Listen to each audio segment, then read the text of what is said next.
Entertainment begins with a journey. This video is purely for entertainment and does not infringe on copyrights or laws. The rights to the novel and image belong to the original author. We do not claim ownership.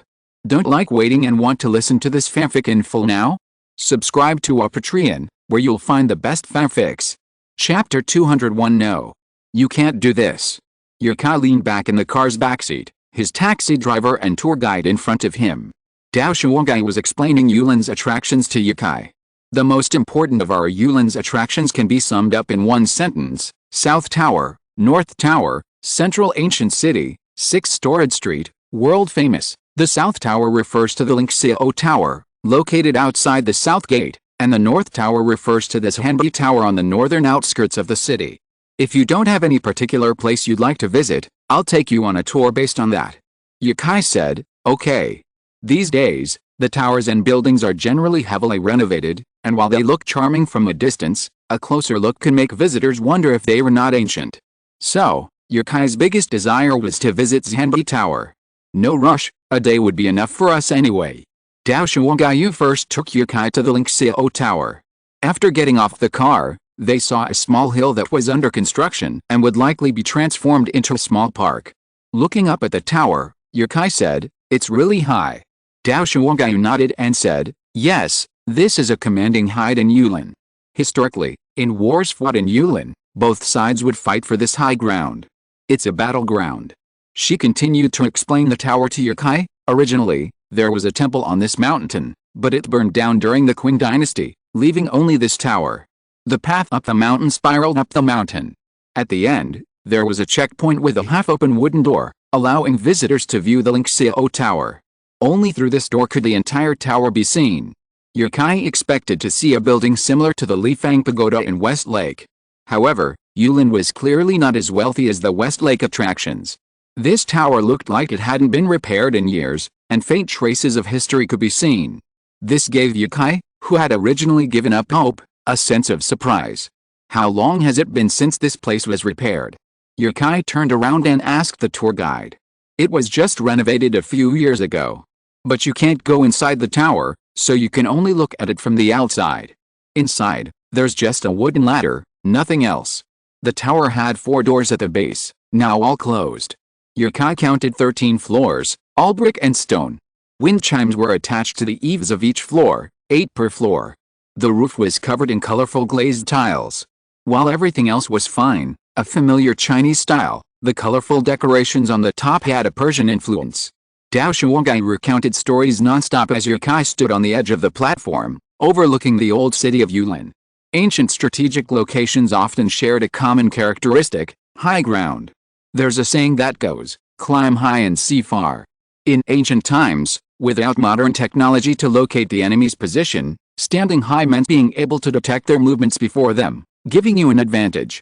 The tower wasn't as crowded with tourists as Yukai had expected, so there weren't many vendors. Compared to Chang'an, another city in Shaanxi province, Yulin's tourist attractions were less commercialized. Chang'an is like a brightly lit light bulb, drawing everyone's attention. This has led to underdeveloped tourism resources in the surrounding cities. Yulin doesn't have a shortage of tourists, but it's definitely not a large number either. The phrase South Pagoda, North Taichung, Ancient City, 6th Floor, and Ride Street perfectly sums up Yulin's attractions. But upon arriving at the Linxiao Pagoda, the scenery was far from what Yukai had imagined. The tower itself was truly beautiful, and Yukai felt that, architecturally speaking, it rivaled the Lifang Pagoda in Westlake. However, the surrounding facilities were dreadful.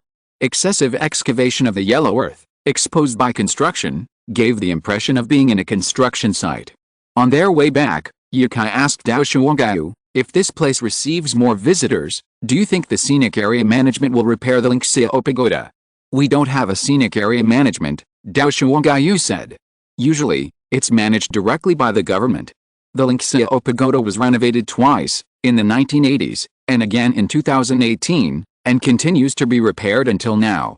It seemed like there were plenty of tourists before, so why did the Yulin scenic area seem so deplorable? The ancient city of South Tower and North Terrace is renowned for its 6-story street. The South Tower and North Terrace are located at opposite ends of the city. Yukai and Dao Shuogai were heading to this central ancient city, also known as Yulin's Old Town. From a distance, a city wall could be seen, estimated to be over 10 meters high. The inscriptions on the gate were too far away to make out. Dao Shuangyu said, "This is Zinun Gate. Once you enter, you'll be in the ancient city." As Yukai got closer, he could finally make out the inscriptions on the gate. 3 characters in yellow font, Zinun Gate. The city wall was very new, either newly built or renovated. Inside, he found a street, like any other ancient town street, with numerous Ming and Qing dynasty buildings lining the old street. The street was wide, bustling with both people and vehicles. This area was bustling with tourists, both those traveling in tour groups and independently. The street vendors' cries, with their distinctive Loess Plateau accents, and the faint sound of opera in the distance, imbued the ancient city with a three-dimensional feel. This street used to be called Little Capital. Yukai had always used free tour guides. It was rare for him to actually hire a guide himself. However, the most convenient thing about having a guide was that he could clearly understand the story of each attraction. Whenever Yukai came across a new place or inquired about a particular historical site, Dao Shuangyu would explain it all. Why was 6-Story Street called 6-Story Street? After entering this Hanun Gate, Yulin City's southern gate, 6 ancient pavilions appeared in the middle of the street, running from south to north. The road passed between the pillars or through the doorways below, hence the name Story Street. The first pavilion Yukai encountered was Wenchang Pavilion. This beautiful pavilion was built directly on the road, forcing people to pass beneath it. Beneath it, numerous pillars filled a large area of the street, reducing the original 10-meter street to just 2 or 3 meters.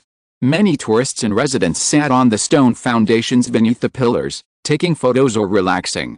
Wenchang Pavilion had 3 plaques from top to bottom: 5 stars meet in the circle, Teacher under heaven, and Wenchang Pavilion. Dao Shuangyu explained, Wenchang Pavilion was built during the Qianlong reign of the Qing dynasty. Later, a calligrapher named Yu donated funds for its renovation. After the restoration, these 3 plaques were hung on the eaves of each of the 3 floors. Several arcades were also built on the road, resembling unique city gates. Each of these pavilions has its own unique charm, shaped by the time period and architect. When they reached the drum tower, Yukai noticed Dao Shuangyu secretly rubbing her legs and said, "Let's rest here for a while."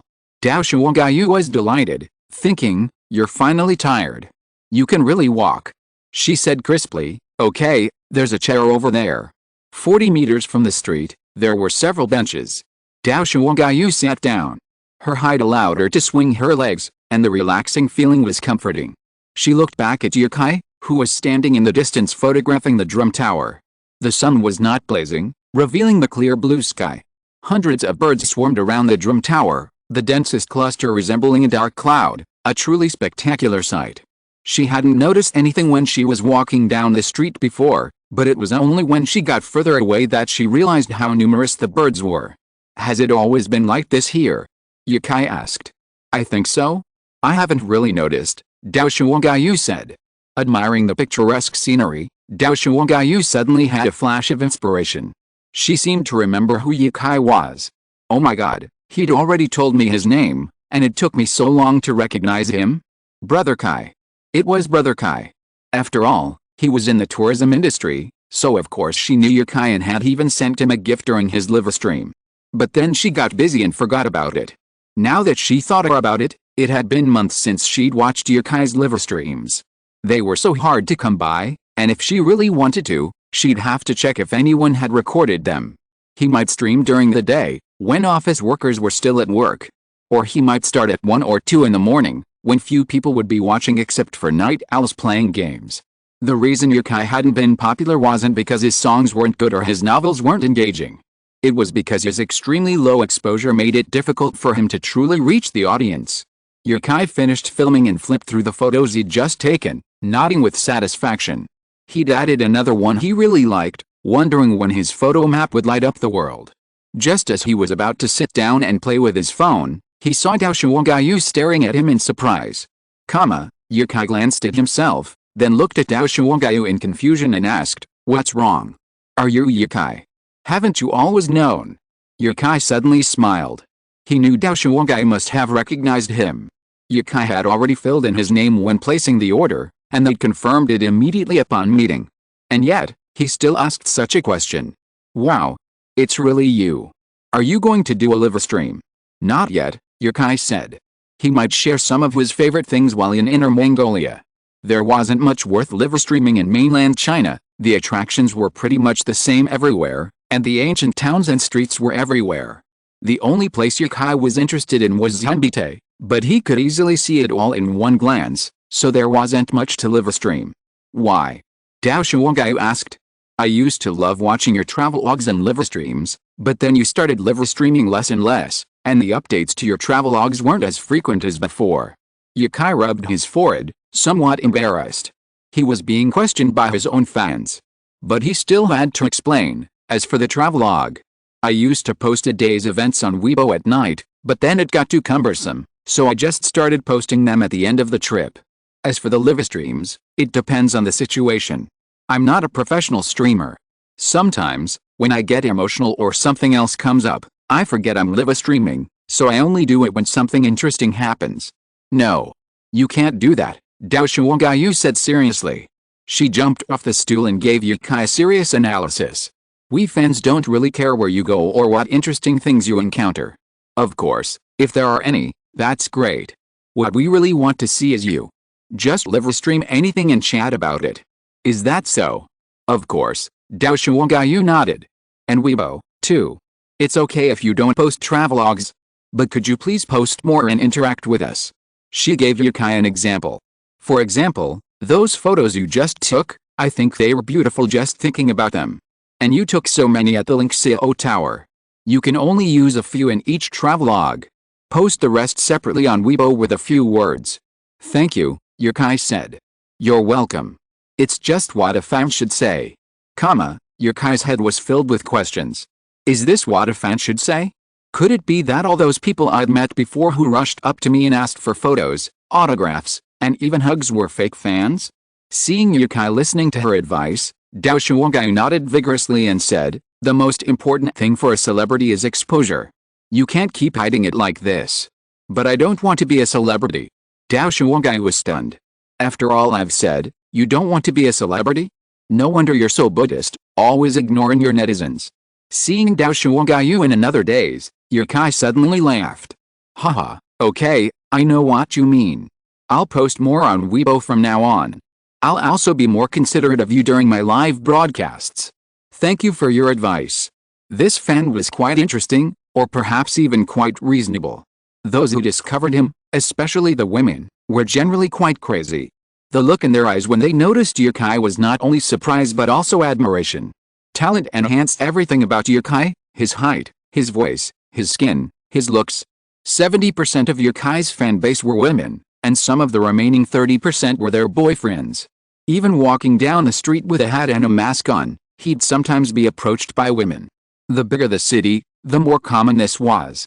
So it is rare to meet such a rational fan as Dao Shuangyu. Yukai didn't know that Dao Shuangyu almost forgot about him.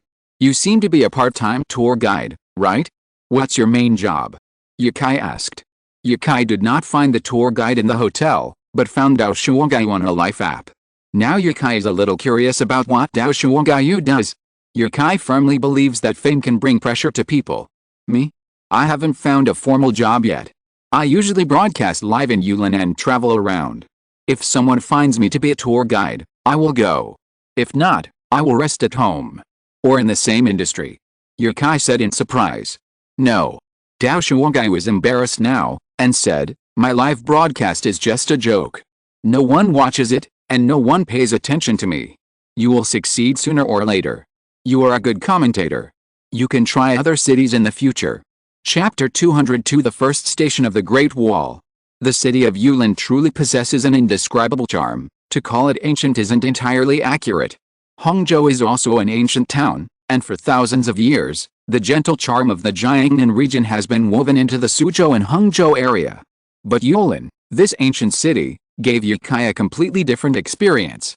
This feeling was particularly intense when Yukai saw Xianbite. Akin to a sense of national pride. 5 kilometers north of Yulin, a massive tower rises atop Red Hill. This is Xianbite, the largest beacon tower on the Great Wall. Xianbite sits high, devoid of any modern buildings, and far from the city.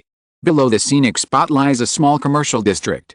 Although the decor is also period style, Yukai had no interest in it and headed straight for Xianbite. To the east lies Shanhaiguan, in the middle lies Xianbite, and to the west lies Jig. These are the three great wonders of the Ming Great Wall and the grandest structure of the ruins. Xianbite is sparsely visited, even less so than Linxia Pagoda. Yukai had traveled extensively, but this was his first time experiencing a private scenic spot experience.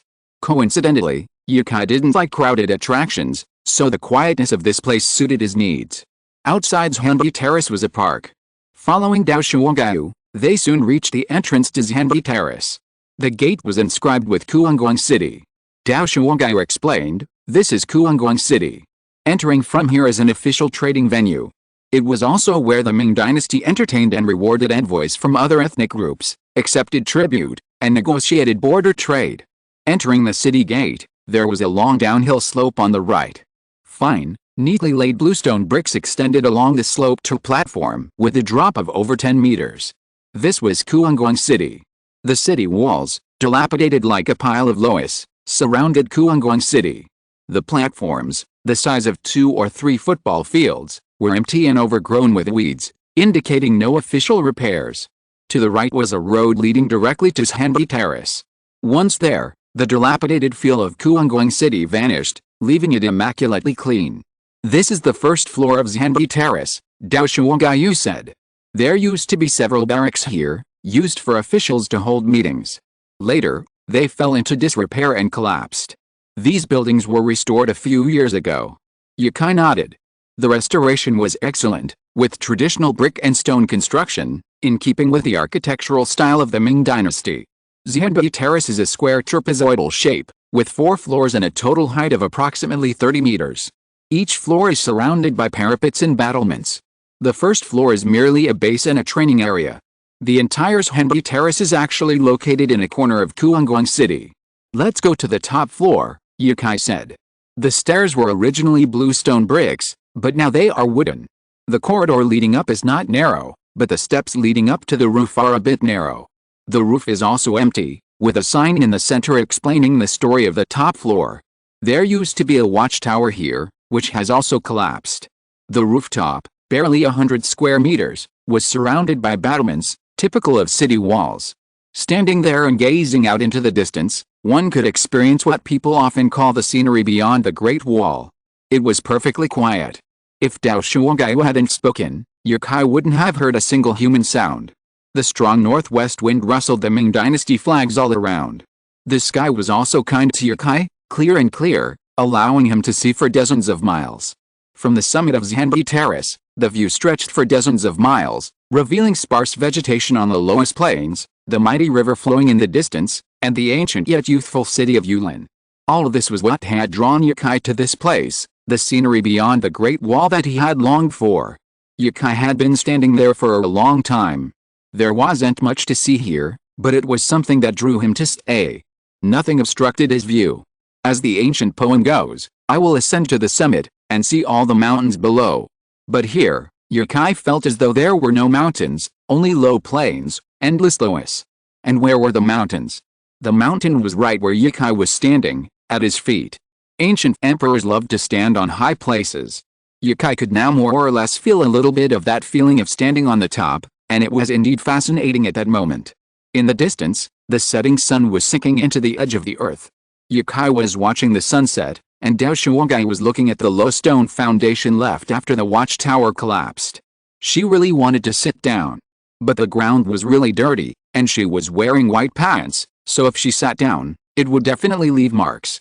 If she put some paper under it, it would be okay, but wouldn't it be a bit too weird to sit here? She looked at Yukai. He was holding up a camera to take pictures of the sunset. His long legs seemed to be rooted to the ground, without any sign of shaking. He is in great shape, she thought. Compared to these big travel anchors, she is still too weak. How about adding an extra hour of dancing time every day? Running? Running is not a good idea, because it will make her legs thicker. Her mind was swirling with thoughts until Yukai called out, "Let's go back. We've been up here for over an hour, and how come we don't feel anything at all? Leaving?" Dao Shuangaiyu was surprised, nearly falling to the ground as she lifted her leg. "You call that feeling nothing? Abnormal, too abnormal." Leaving Xianbite, Yukai's mood was different from when he first arrived in Yulin. The fatigue from a month of flying around had completely dissipated, and he felt much more relaxed. Dao Shuangyu felt that Yukai was now more approachable. Before, Yukai had been polite, but he always had a certain aloofness that kept people at arm's length. Now, that was gone. If you ignored Yukai's millions of fans, the person standing before her was a cheerful, sunny, handsome man. Someone who could appear somewhere in your life, someone you'd be desperate to strike up a conversation with. The bus stop wasn't far from here, and taxis were hard to come by, so they headed to the bus stop to catch a bus back to YL City. It was already past 6 when they arrived downtown. Yukai said, "Thank you so much for today. Your feet must be sore from walking so far, right? I'll treat you dinner." "How could I do that?" "I'll treat you, let me treat you." Dao Shuangyu shouted, raising her hand. "Come on, I'm your idol after all, right? It's only natural for me to treat my little fan to a meal," Yukai said shamelessly. Little. Dao Shuangyu deflated, she hated that word. Dao Shuangyu had, of course, found the place. How could Yukai, an outsider, possibly know the best food in Yulin City? But Dao Shuangyu was different. As a local travel anchor, her daily research was to find delicious food everywhere in Yulin City. If you're listening to this novel on a channel other than Fanfic World, it means they downloaded and uploaded it without effort. We cordially invite you to visit our channel, Mundo Fanfic Novelis. There you'll find the original version of this story, and you can explore many other novels of various genres. We're waiting for you to immerse yourself in a world of incredible novels. Chapter 203 The Perfect Match. So many pancake shops. Yukai said. This place was probably inside a residential complex. Dao Shuangyu led Yukai around and around until they arrived. Snack vendors lined both sides, probably a local snack street. But Yukai thought it should be called Pancake Street. From one end of the street to the other, pancake shops were everywhere. There were special flavor pancakes, love pancakes, Xiaohan pancakes. Just the shops with pancake names on their billboards alone numbered over a dozen. Yet, there are a lot of pancakes here. The one I'm taking you to must be the best in all of Yazhou City, Dao Shuangyu said with a happy smile. Coming here, Dao Shuangyu felt like she was back home. This street was full of life. What does life mean? It's a common sight in every city, from Shanghai Yanjing to Sweet City Dragon City. For example, the snack streets outside large schools are full of life. It was the same here. This street was no different from any other snack street in other cities. The biggest difference was probably the accents of the diners. The dialect of Shaanxi province is not difficult. Yukai can understand it, but he just can't speak it. At the end of the street, Dao Shuangyu took Yukai into a restaurant. This restaurant is just a commercial store of normal size, with a total of 6 tables on the left and right. Now there are only 3 tables occupied by customers, and the waiters are clearing the empty tables. The decoration is okay, with an antique style, and a wooden menu hanging on the right wall. Of course, the menu of the pancake shop will not be like other shops that hang stir-fried dishes such as fish-flavored pork shreds, twice-cooked pork, and kung pao chicken. Instead, it will be pork elbows, pork intestines, vegetarian pancakes, dried tofu pancakes, vegetable pancakes, all pancakes. Yukai walked over to look at the menu. The pork intestines were the most expensive, 20 yuan for 6 pieces, and the pork elbows were 20 yuan for 8 pieces. The other vegetarian dishes were about 10 yuan for 8 or 9 pieces. What does this 20 yuan for 6 mean? Yukai asked. The waiter said, it's 6 small rolls, not very big. If you don't have a meal, these 6 rolls are almost enough for 1 person. Oh, tour guide Dao, what do you think? Dao Shuangyu wiped the table and said, let's have 1 of each. They're really delicious. You must try more. Less than 10 minutes after we sat down, the dishes began to arrive. First came 2 large bowls, one containing a dipping sauce and the other containing soup. It looked like brown sugar water. I stirred it with a spoon and picked it up. The color on the spoon took a long time to fade. What is this? Dao Shuangyu scooped up the soup from a small bowl and said, it's also a dipping sauce. You can dip it in or drink it straight. She handed the bowl to Yukai and said, try it. A dipping sauce you can drink straight? Would it be sweet? Yukai asked.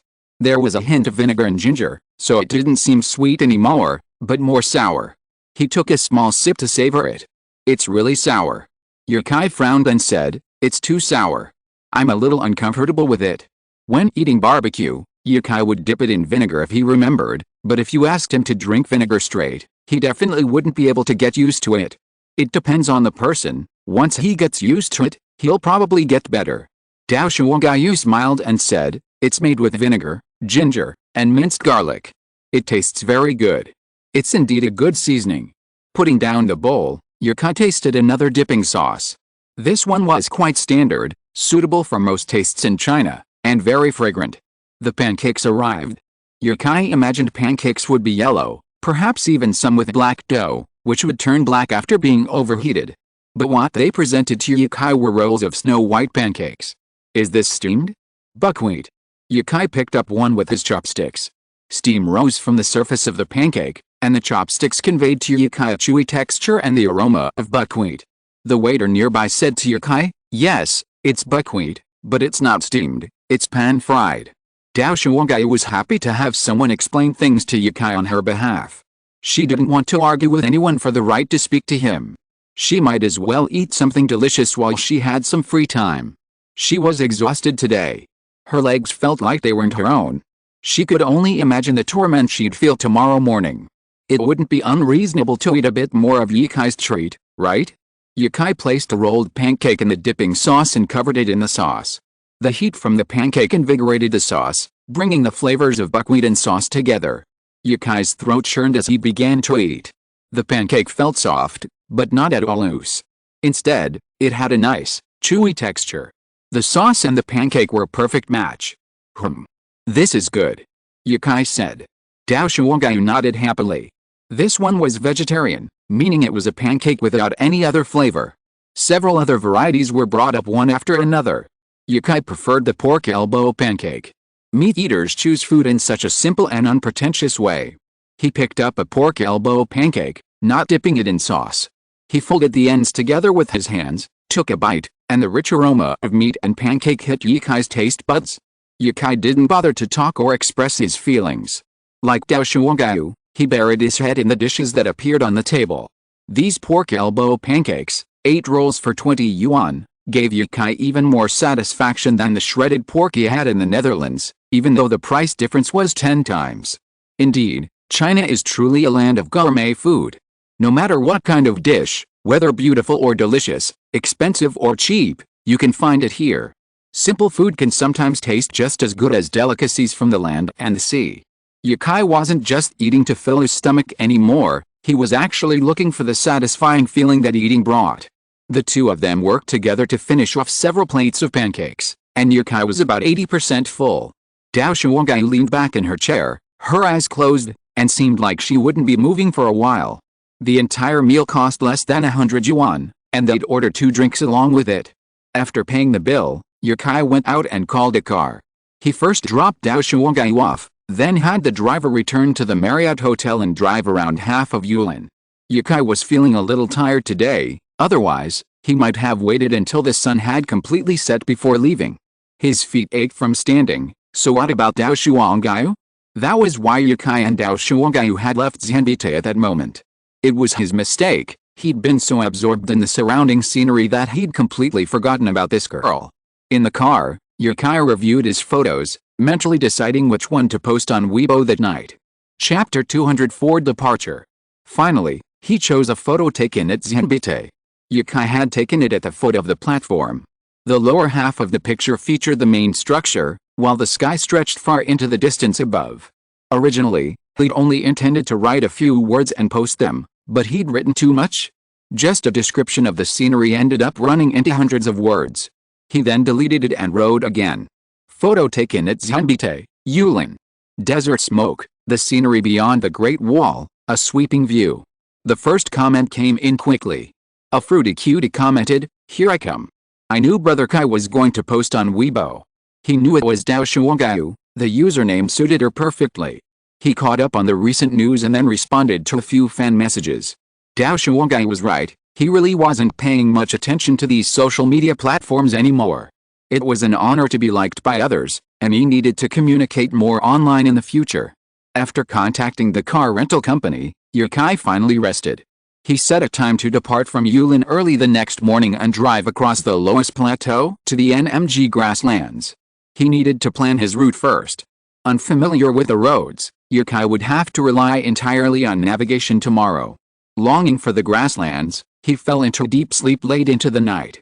Yukai was drawn to almost anything vast, whether it was mighty rivers or steppes and deserts.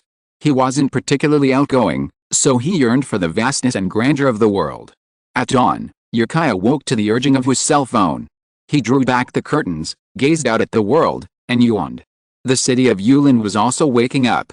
Commuters crowded the bus stop, preparing to board, and a variety of breakfast stalls filled the air. After washing up, he took his luggage downstairs. Perhaps because he was about to go to an MG, Yukai didn't feel the slightest bit of early morning fatigue. He took a taxi to the rental station and picked up his Jeep Wrangler. He had always driven sedans, and this was the first time he'd ever held the steering wheel of an off-road vehicle. The staff told Yukai, even though we're off-roading, try to stay on normal roads. There are paths on the grasslands. Don't drive too far into the grasslands, it's dangerous. Yukai gestured with his hand, okay, and said, understood. Today, Yukai's route was to start in Yulin, pass through Weeds, which borders Yulin, and head directly to HHHT. NMG has many attractions, but Yukai wasn't one for sightseeing. He planned to follow the directions after reaching Inner Mongolia.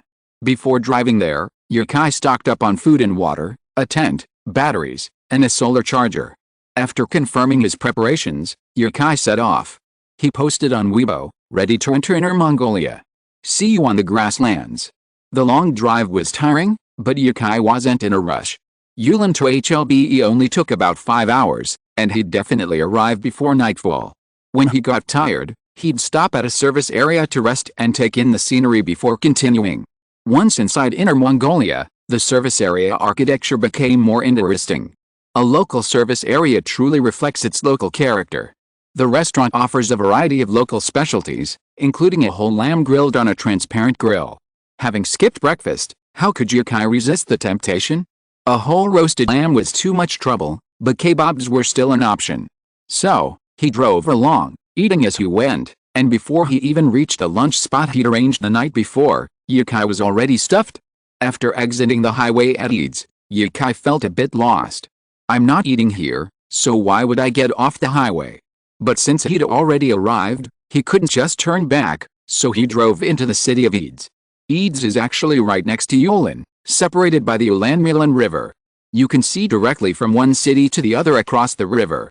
Despite their proximity, Eads' economy is stronger than Yulin's, and its GDP is rising year by year. It wasn't long after exiting the highway until he reached the city center. Eads is a large city, and along the way, there weren't any buildings that particularly resembled the grasslands. Like the snowy areas, the signs here were written in both Chinese and Mongolian. Yukai followed a navigation system and drove to his pre-booked hotel. But Yukai didn't feel like eating. He canceled his reservation and decided to explore the Eads Park first. After driving for several hours, Yukai felt a bit bored. He decided to take a stroll in a Mongolian park and move around more. 10 minutes north from the hotel, he arrived at the banks of the Ulan River. When arriving in a city, Yukai couldn't fail to see its river. Every major city has its own mother river, just like the Huangpu River to Shanghai, the Yangtze River and Jialing River to the mountainous city of Eads, and the Ulan River is the mother river of Eads. After parking the car, Yukai walked to the park fence. A few people, some tourists and some locals, sat on a bench and chatted in Yukai's familiar Mandarin. The wind was a little chilly, but Yukai's heart remained warm. The Ulan River doesn't flow as freely as other rivers. It flows slowly, with clusters of green islands scattered across its surface. The winds of the north are always dry and aggressive, not as gentle as those of the south. But here, the wind seems to have calmed down, leaving only a gentle breeze. Every mother river nourishes its land in its own way. Half an hour later, Yukai returned to the car, but suddenly he didn't want to use the highway anymore. He wanted to take a different, non-highway route to the HLBE grasslands. Yukai usually drove quickly elsewhere, but on the way from Yulin to Eads, he had to stop at service areas for food and enjoy the surrounding scenery. The route, which the navigation estimated would take just over an hour, took Yukai a full 3 hours, and he was already a little over the hour by the time he reached Eads. If he continued driving at this speed on the highway, he didn't know when he would get some rest at night. Besides, driving alone was just too boring. To get from Eads to HLBE, besides the expressway, there's another hidden gem, the Beijing-Lashan Highway, also known as the Qinghai-Tibet Highway. Yukai has always regretted not having driven the Sichuan-Tibet Highway. Now, let's explore the Qinghai-Tibet Highway and see what makes self-driving travel so appealing, and why so many people, despite knowing the dangers, choose to drive along these routes. While I can't reach XZ, this hidden gem of a road, National Highway 109, is still worth a try. Chapter 205 Writer. It's truly difficult to find architecture with ethnic characteristics in big cities. Yukai only saw waiters dressed in Inner Mongolian attire outside a few hotels, and he mostly heard Chinese spoken. It seems, just like in the snowy regions, to truly experience Inner Mongolia, one must venture into the countryside. Driving along the route mapped by the navigation system, Yukai saw no grasslands along the route. Instead, he felt the Eads had a uniquely northwest desert atmosphere. But the further he went, the more green it became.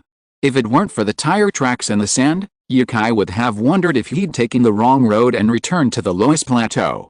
The navigation system consistently indicated he was on the correct route, but there were no small towns along the way, and certainly none listed in the navigation system. The greenery grew, and a highway running from left to right appeared before him. He suddenly stopped the car.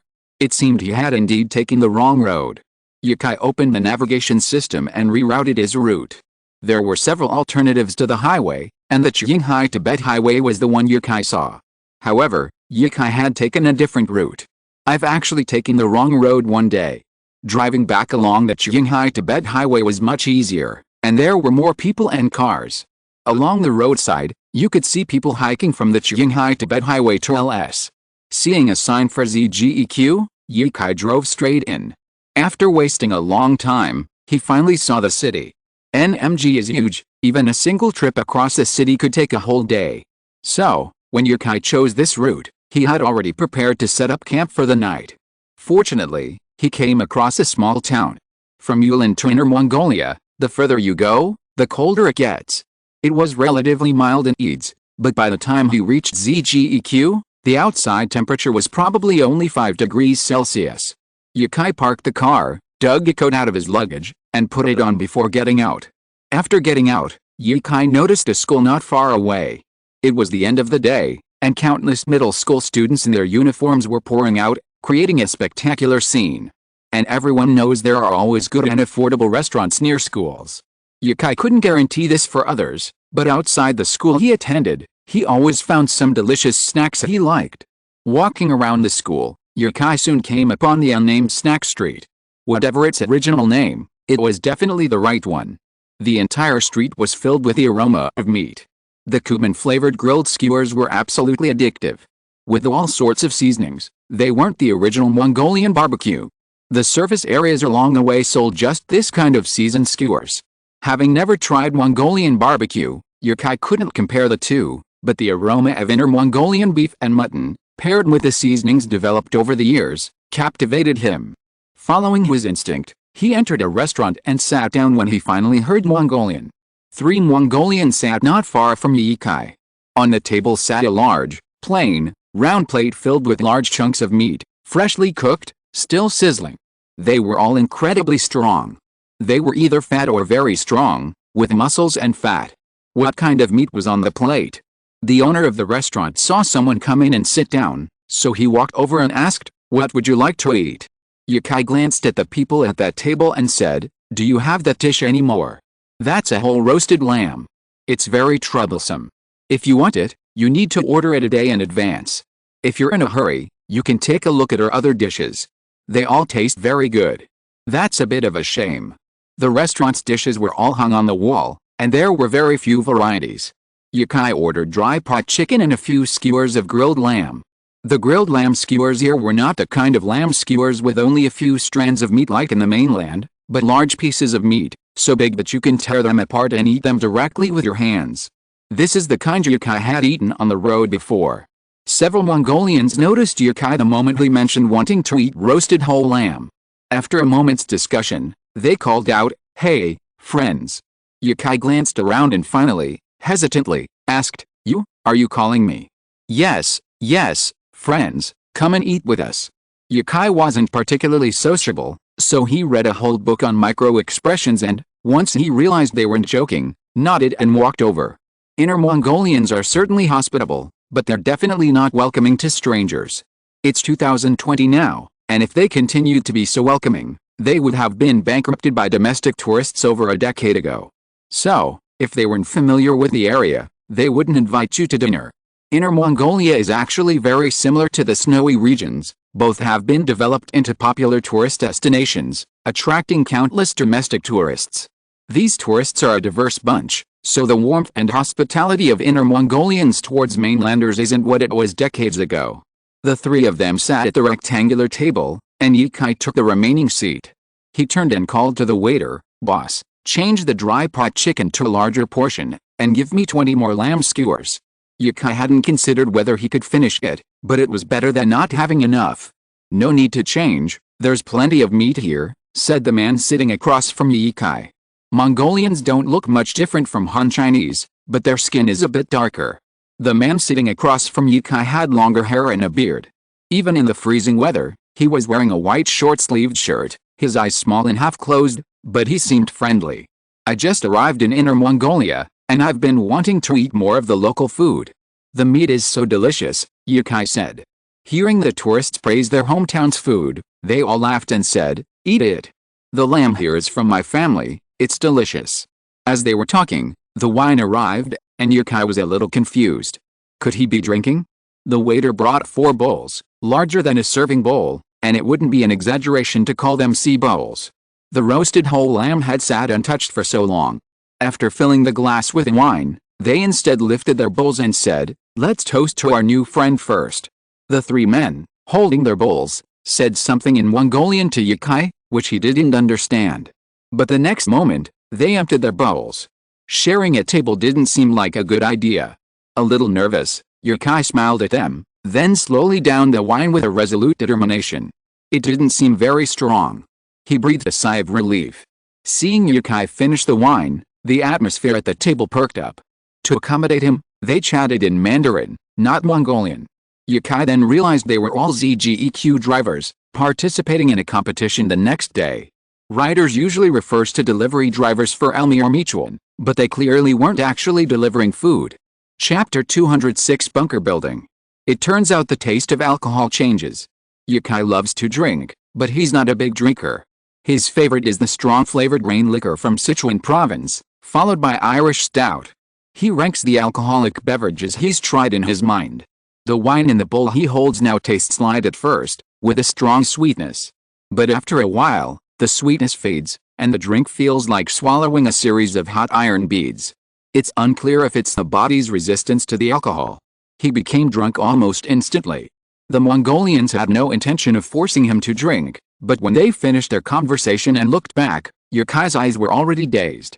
But he still sat and ate the roasted whole lamb, tearing the meat and discarding the bones in one go. Hey! How can he eat so fast when he's drunk? Seeing Yikai like this, the Mongolians laughed, clinked their bowls together, and drank it all in one gulp. But then a question arose: what should this young man do now? He should be out alone, with no other friends coming. What should we do? We can't just leave him here. Another person said, let's open a hotel and send him there. That shouldn't be a problem, we have a competition tomorrow. The long-haired man who had originally spoken to Yikai thought for a moment and said, that's not very convenient. Let's send him to my house. There's enough room, and I can take care of him at night. Big brother, you're really nice, someone praised, continuing to drink. Yikai ate the mutton, savoring the blend of meaty and savory flavors, completely oblivious to what was happening outside. He used to think a lot when he wasn't drinking, but now he was even more focused on one thing. After everyone had eaten and drunk their fill, the eldest brother said to the boss, let's put the money on the sheep. We'll be leaving first. Do you know who this young man is? The boss shook his head and said, how should I know? He came alone. The eldest brother nodded, holding Yukai's shoulders and shaking him, and asked, little brother, are you okay? Yikai was almost dozing off when he heard someone asking him a question. He opened his eyes and said, I can't drink anymore. I want to sleep. Okay, should we get you a hotel or come to my house to rest? Your house? No, I'm not going to your house. I've booked a hotel. I'm going to drive. My car is, I can't drive after drinking. Ho ha ho ha. Let's go. We'll talk tomorrow when you wake up. Yukai was still somewhat conscious and could barely walk with someone's support. His thoughts and memories were fragmented. He only remembered walking for a few minutes, sitting in the car for a few minutes, and getting off the car when it was too dark to see anything around him. It felt like only a few minutes, but judging by the sky, it must have been more than an hour or two. As he got out of the car, a stench of cow or horse feces wafted over him on the wind. Yukai couldn't hold it back, his stomach churning, and he vomited all his dinner. Suddenly, he felt refreshed. Sensing he could stand on his own, another person patted him on the back and asked, "How do you feel?" "A little dizzy." "Where are we?" "This is Moyunga, Brother Bader's home. You were drunk, so we brought you here to rest. It's okay if you're dizzy. You'll be fine after some tea." "Thank you, brothers."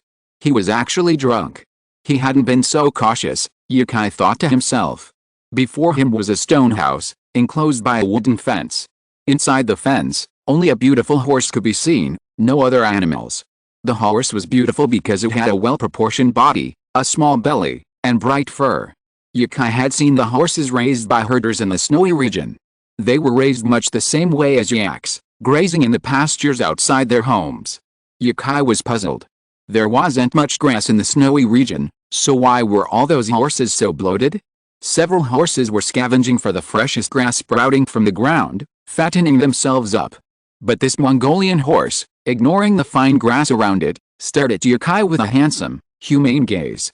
"What kind of horse is this? So handsome."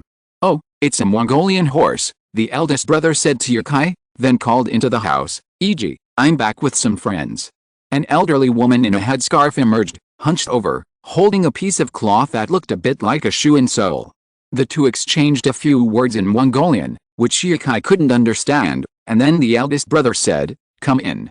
I'll have E.G. pour you a cup of barley tea. Drink it and your headaches and dizziness will go away." The building looked like any other in the snowy region, made of rubble or earth, 3 or 4 stories high, resembling a fortress from TV. But in terms of detail, the houses in the snowy region often feature colorful cloth strips adorning the walls. While Mongolian style isn't as common, the interior design still reflects some Mongolian characteristics. The interior is refined and timeless, while the exterior is imposing. It's a shame the iconic Mongolian yurt wasn't there. The house was brightly lit. China's infrastructure was enough to bring electricity to Toshi's family, nestled deep in the mountains. There was no reason why there wouldn't be a place without it in Inner Mongolia. Inside the main room, a woman and a child sat. The woman, probably in her 30s, dressed in jeans, sat on a can-like bed attached to the cloth strips Yukai had seen earlier. The child was probably 7 or 8 years old. Seeing the child, Yukai suddenly remembered some fruit candies he'd bought at a service area in his pocket.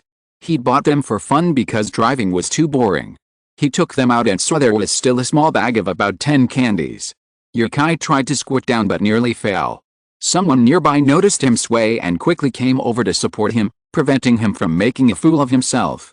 "Thank you," Yukai said, then handed the candy in his hand to the child.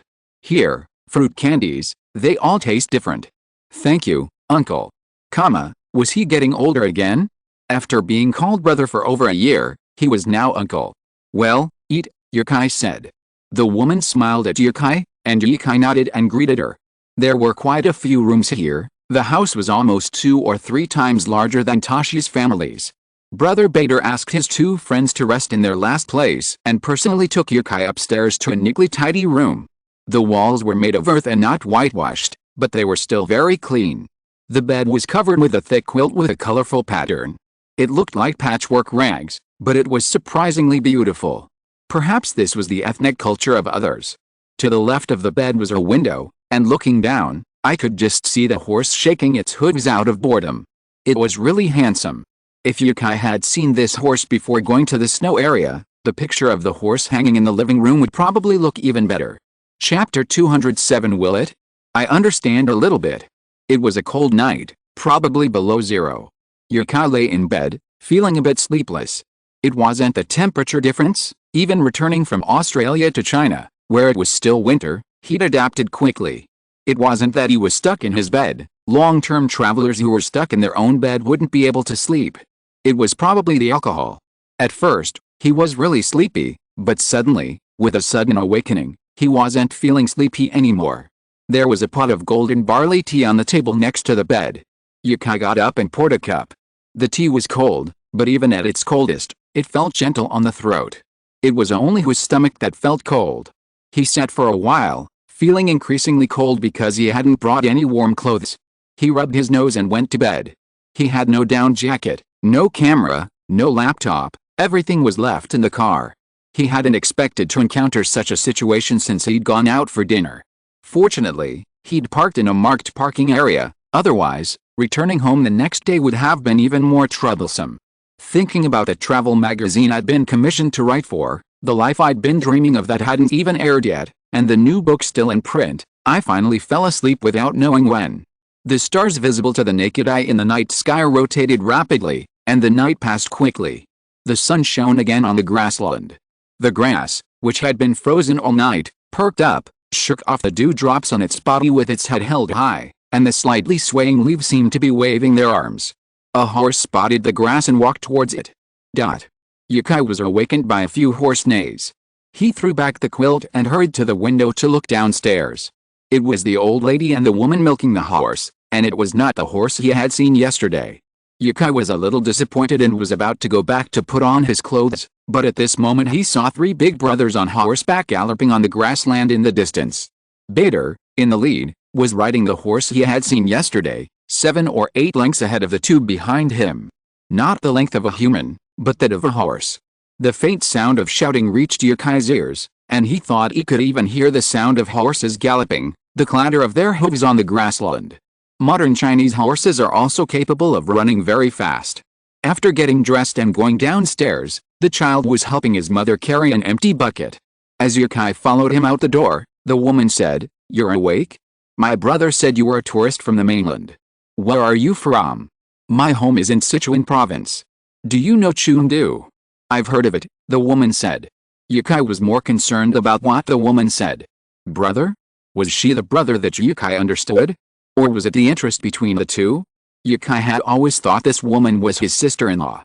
He carefully examined the girl's face, recalling the appearance of Brother Bader, then looking at the old lady. It seemed like they were really family, very similar. Stepping out of the wooden fence, Yukai looked at the endless grassland. What a strange landscape.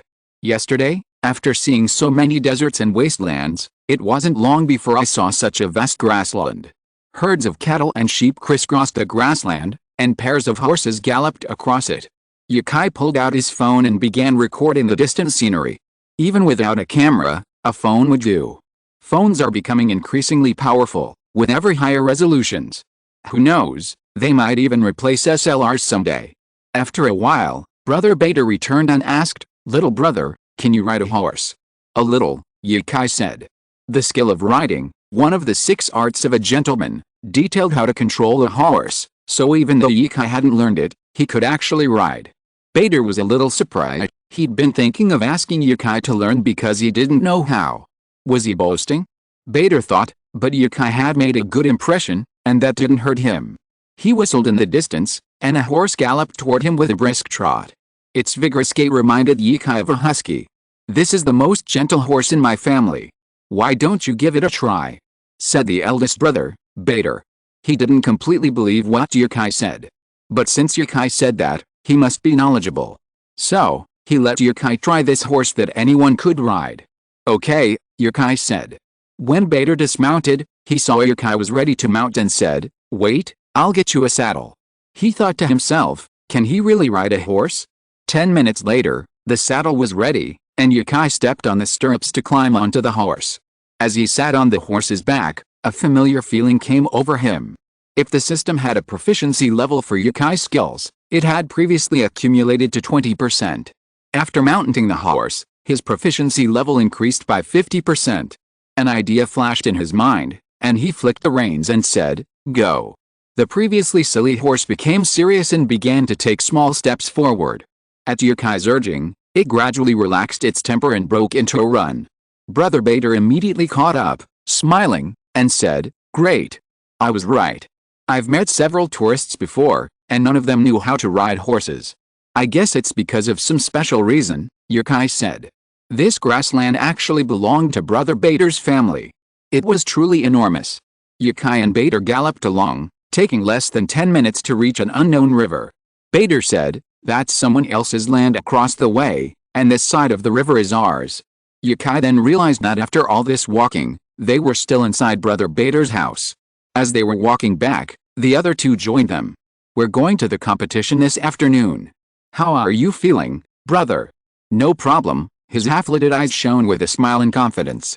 His biggest competitor this time was actually the person he'd competed with since childhood, someone he'd never beaten, and this time was no exception. The competition venue was not far away. After lunch, Brother Bader would ride there on horseback. If Yukai wanted to go, he could take a car with the others. Yukai thought he definitely had to go and see it. How did he come to Mongolia to travel? He'd also wanted to go to HLBE to see the grasslands, and wasn't that what grasslands were here? And there was horseback riding. When they returned to the house to have breakfast, Yukai said a little sheepishly, "I'd like to ride some more, is that okay?" Bader laughed and said, "Of course, no problem, little brother." He really wanted more people to ride horses. Even on the Mongolian grasslands, horseback riding wasn't common anymore. It seemed as if horses had gone from being an important means of transportation to fate like cattle and sheep. On the grasslands today, there were far more young people who enjoyed off-road vehicles than those who enjoyed horseback riding. Chapter 208: The Return of Missing Persons. Breakfast was incredibly hearty: milk tea, fried rice, and hand-pulled pork. Yukai also had some, but the excitement of his first time riding couldn't be resisted. He quickly devoured the meat in a few mouthfuls, following the lead of the older men. Eating meat for breakfast, too. Wow! It was delicious. When you're on a horse, steering the grasslands alone, a sense of freedom and freedom of the vast sky comes over you.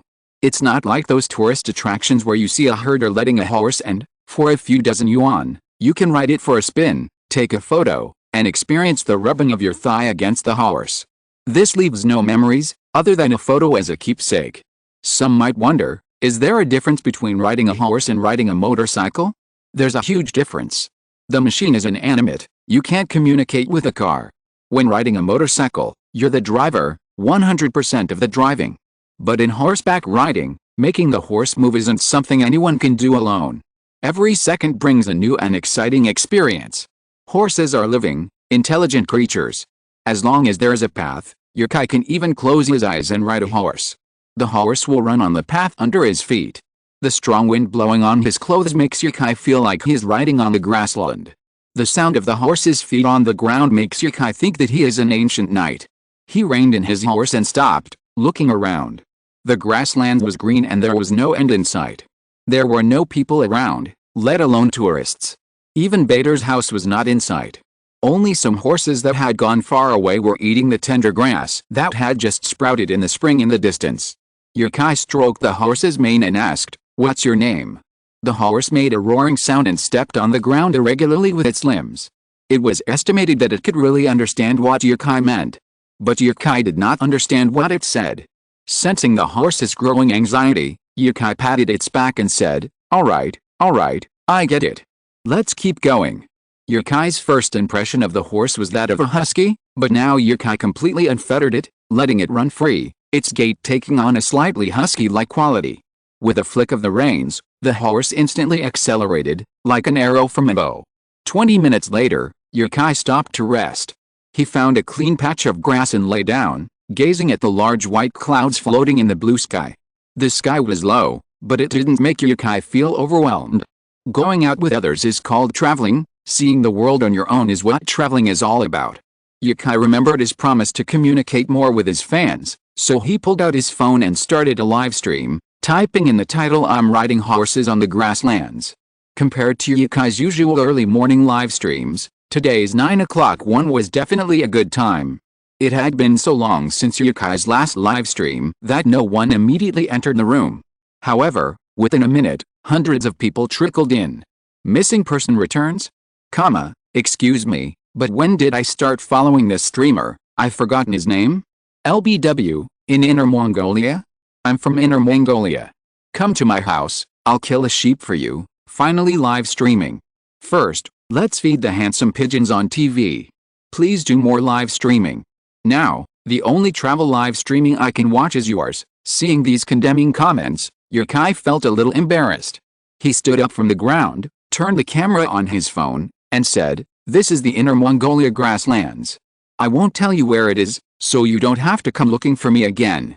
The live broadcast room had a slight color adjustment function, which made the already beautiful grasslands even more beautiful. Turning around, Urhoma suddenly appeared in front of Yurkai, the phone's rear camera facing the guy's nostrils, and roared loudly, scaring many viewers. Yurkai quickly stepped back and said, "This is the horse I just rode. Because I think its personality is very similar to Urha, I'm calling it Urha horse." Perhaps sensing Yurkai's mention, Urha horse danced joyfully. "I arrived in Inner Mongolia yesterday. My route was from Yulin Tweeds, and finally to HLBE. But something happened yesterday that kept me stranded somewhere along the way, and I met some new friends." Yurkai briefly explained his current situation, concluding, "This vast expanse of grassland all belongs to that friend of mine." "How is that? Doesn't that sound luxurious? Haha, let's go horseback riding." Brother Kai actually knows how to ride a horse. Riding is easy. I've ridden before, I've watched so many videos, but this is the first time I've seen a live streamer. The live stream's popularity has returned to the thousands, soon to top 10.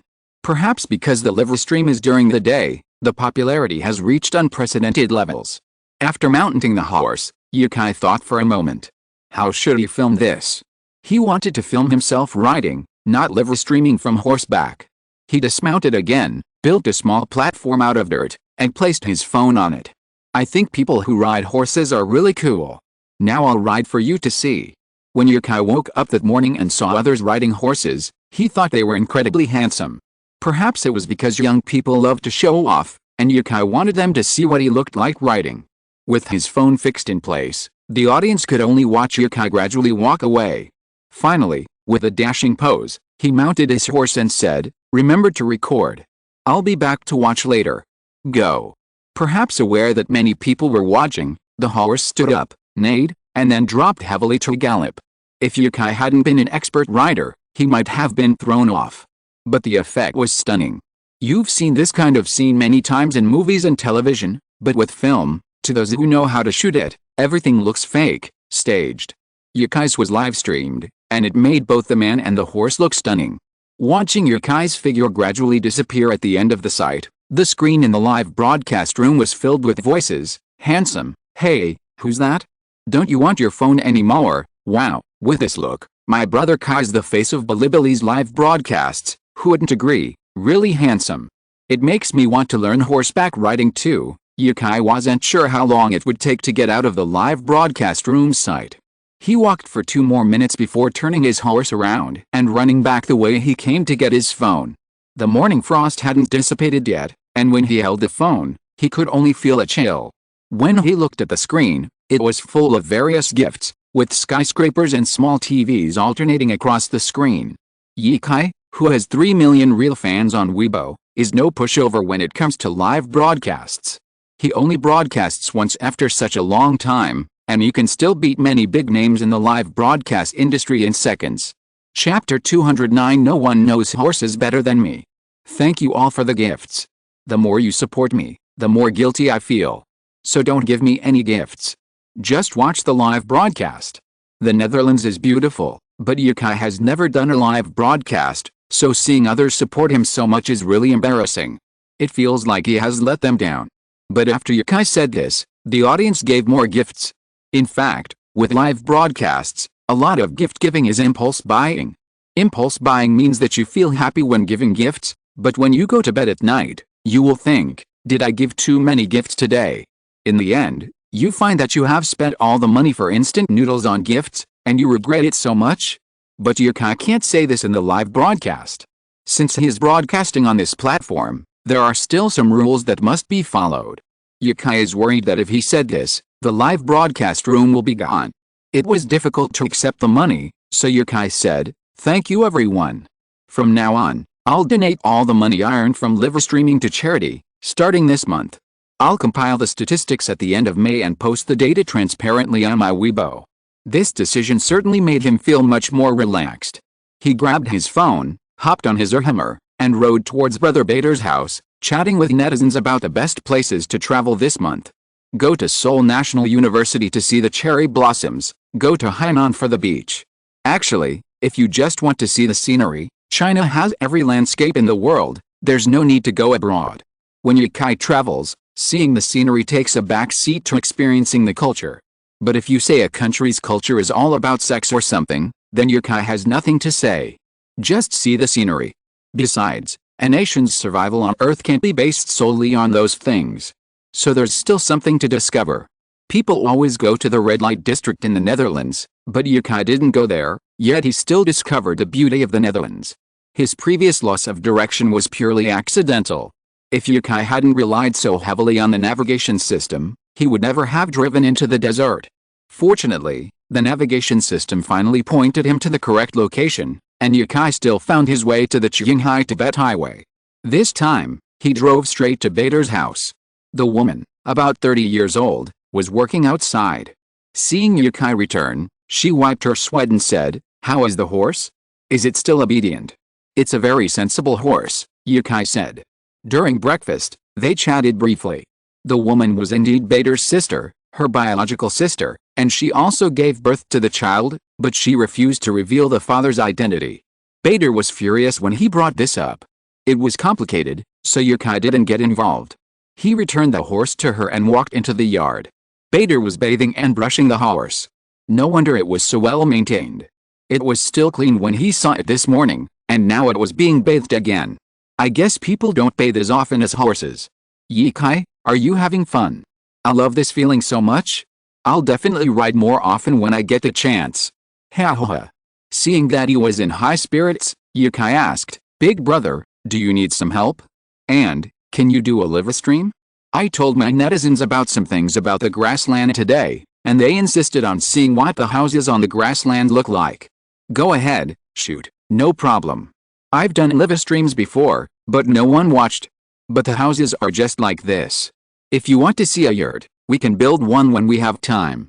Hearing Bader's approval, Yukai finally pulled his phone from his pocket. Bader spoke into his phone and said to Yukai, "I'm only allowed to brush this horse. You, just watch from the side." He then proceeded to dish out all sorts of obscure horse trivia, as if to say, "No one knows horses better than me." His words were truly refreshing and completely changed the netizens' perspectives. Didn't they realize there was so much to horse care? Cars are still better. But cars are actually even more complicated than horses. It's just that most of the work is done by car detailing shops, and few people personally maintain their cars. Yukai admired Americans for this. He had seen their hands-on ability when he was competing in the Netherlands. It was really amazing. Due to the high labor costs, they all maintain their vehicles themselves. So in many American TV series, you can see that every household has a garage with various tools in the yard. They do everything by themselves, and some talented people even make their own home appliances. Bader is very handsome. His long hair is combed back, and although it is messy, it looks good. The beard around his mouth also matches his temperament. A slight belly can be seen under the white shirt, but from the muscles on his arms, you can guess that the belly is definitely not fat. After an hour, the other two big brothers who had not been seen before drove over in a military green Hummer, waved to Bader outside the yard and said a few words in Mongolian. "It's almost done," Bader said. "It's time to set off," Yukai thought. Sure enough, Bader said, "Little brother, do you want to go? If so, you can take their car and I will chase you on horseback." "Of course I want to go," Yukai explained to the people in the live broadcast room, and said, "Brother Bader is going to participate in a horse riding competition nearby and is getting ready to leave. Yesterday, I heard from others that Brother Bader is the best rider in the area. Today, let's go together to cheer him on. Do you want to go?" "Go," everyone type 1 on the public screen. 1, 1. Yukai said, "I see. Then I will turn off the live broadcast first and turn it back on later. I don't know how far the road is, so everyone should wait for the live broadcast notification." It was unknown how long the journey would take. Yukai couldn't broadcast live to them in the car, and he couldn't broadcast himself playing with his phone, right? So he turned it off first and turned it back on when he got there. The interior of this Hummer was not as nice as the one Yukai rented, but the seats were very comfortable. Bader's family didn't go, so Yukai was the only one sitting in the back seat of the car. The two brothers didn't speak Chinese very well, so they smiled and nodded at Yukai as a greeting. "Hey, little brother, is your car still at ZGEQ? Yes. Do you still need it? No, but we won't be back until tomorrow or the day after tomorrow. Will it be okay if your car is left there for so long?" Yukai said, "Probably not. I parked it in a parking spot with a parking sign, so there shouldn't be any problems. If there's a fee for parking, then it's just a matter of paying a little more." "That's good," they said. The car started moving. Yukai glanced back and asked, "Aren't you going to wait for Brother Bader?" "No, we're here to pick you up, otherwise we'd just leave right now." Yukai smiled and said, "Thank you, I'll treat you to dinner tonight." Yesterday, Yukai ordered those dishes because he actually wanted to pay the bill, but when he finally came to his senses, he was already in the car, so that dinner must have been theirs. If you're listening to this novel on a channel other than Fanfic World, it means they downloaded and uploaded it without effort. We cordially invite you to visit our channel, Mundo Fanfic Novelis. There you'll find the original version of this story and you can explore many other novels of various genres. We're waiting for you to immerse yourself in a world of incredible novels. Chapter 210 Sports Field? The drive took about an hour, passing through deserts, rivers, and grasslands. Most of it was desert, which puzzled Yukai. In his mind, shouldn't Mongolia be all grassland? Mongolia could have nothing, even roads, and drive right across the grasslands, but it couldn't be without grasslands. Otherwise, why would it be called the Inner Mongolia Steppes? Yukai asked the two men in front of him, "Are there a lot of deserts in Inner Mongolia?" They nodded, and one of them said, "There's a lot of terrain here. Head northeast, toward the high north, and you'll see more grasslands. There's something there." Seeing him lost in thought, Yukai tentatively asked, "The Greater Shingon Range?" Yes, it's called the Greater Shingon Range." Yukai nodded, indicating he understood. So, Inner Mongolia isn't entirely grassland. He'd read a lot, but none of his books covered Mongolia's terrain. No wonder many people went to the high north to see the grasslands. But Yukai thought the grasslands of the high north alone were beautiful. After all, no matter how vast the high north, you couldn't see the end of the grasslands. The same was true here. So, for many people, the difference shouldn't be too big a deal. After about an hour and a half, the greenery began to grow again. The remaining half hour was spent driving across the grasslands. After passing through a small Mongolian town, they entered the depths of the grasslands from behind the town. They wouldn't sell me out, would they? A 2-hour drive was already a long way. Even though Yukai could understand their expressions and even sense their kindness towards him, his thoughts inevitably began to wander. "We're here," the older brother in the passenger seat said. He glanced back at Yukai and asked, "Is everything okay? The roads here aren't like those in the inland areas, they're very poor." The car slowed down and stopped. This was a vast grassland. After all, the car had been driving for half an hour. Compared to this grassland, the grassland at Brother Bader's home could only be considered a pasture. There were already many cars parked in the area. After getting out of the car, a huge playground was visible up ahead. Yukai wasn't sure what to call it, a horse farm? Or a stadium? Anyway, there was something resembling a playground ahead, a huge, sunken area, larger than a football field. It was fenced off at the very edge, and beneath the fence lay yellow sand. A racecourse would be a better name. It was much larger than a playground. Since it is a racecourse, the track should be called a horse track. The track is about 10 meters wide and oval in shape. The inside of the track is grassland, no different from the outside world. There is a place in the distance where there is no guardrail. Cars can rush down the slope and stop in the playground in the middle. There are quite a few people here, many Mongolians dressed in their best. In fact, most Mongolians now wear modern clothes, especially young people. They usually don't wear Mongolian robes unless it is a special festival, just like few people wear Tibetan robes in the snow area now. There are some Mongolians riding horses on the horse track. They didn't let the horses run, but walked leisurely on the track. There are many onlookers outside the railings, including tourists from other places and many locals who come here to watch the excitement. Horse racing should be a more lively activity here. There are so few people. The big brother driving said, looking at the crowd. "Is this still a small number?" Yukai widened his eyes. At that moment, another person said, "It's time to eat. Let's go back to town. I'll give Big Brother a call, He should be here soon. Yukai asked, didn't Big Brother Bader come here on horseback? He's here so soon. Haha, did you think he'd take the same route we came? He pointed into the distance and said, there's a river over there. We need to go around, but Big Brother can cross it directly on horseback. It'll take almost an hour. So that's what happened. So they got back in the car and headed back to town to find a restaurant. Thinking the live stream might still be a long wait, Yukai posted on Weibo, I've arrived at the event, but it hasn't started yet. We've decided to go eat first. Friends who've been waiting, don't worry, go eat too. The town wasn't far away, and they arrived quickly. Mongolian yurts can sometimes be seen on the grasslands, but not in this town. Any city that reaches a certain size is inevitably built of reinforced concrete.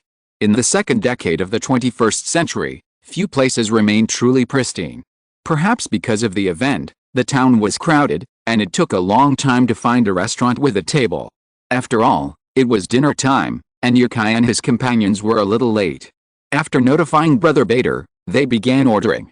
20 minutes later, Bader arrived, accompanied by a bald, bespectacled man in his 40s.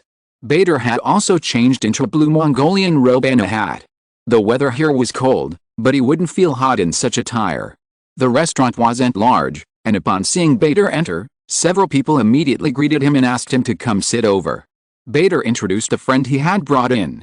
This is Mr. Joe, a friend of mine. I just happened to run into him outside. Was he Han Chinese?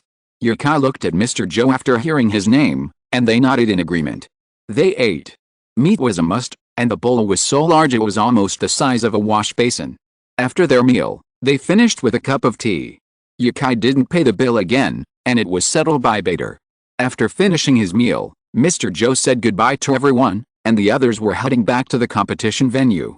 Unlike when they first arrived, there were many drivers accompanying them on their drive across the grasslands. Cars were parked on either side, with riders on horseback in the middle. Despite the lack of roads and lines, the cars were moving in uncanny order, one behind the other. They parked in the same spot they had been in before, presumably the designated parking lot. The field below was still empty, but some people were already standing inside, and Yukai and his group were also making their way inside. It turned out that the area inside was also used as a grandstand. People could watch the races from inside, or from outside the fences, both were permitted. Yukai roughly estimated that there were around 2,000 people watching the races. The grassland outside was currently filled with tourists snapping photos and group posing for pictures. Is this a famous event? Why haven't I heard of it? There were no tickets, and no organizers or management personnel were visible. The closest thing to a manager was a man in a Mongolian robe standing on the racetrack. He held a whistle in his mouth, likely a referee. Slowly, silence fell. Everyone began to sit cross-legged on the ground, waiting to watch the races, and Yukai followed suit. The man holding the whistle that Yukai had seen earlier said in a loud voice, "Today is the day of the traditional horse racing competition in the Lankajal area."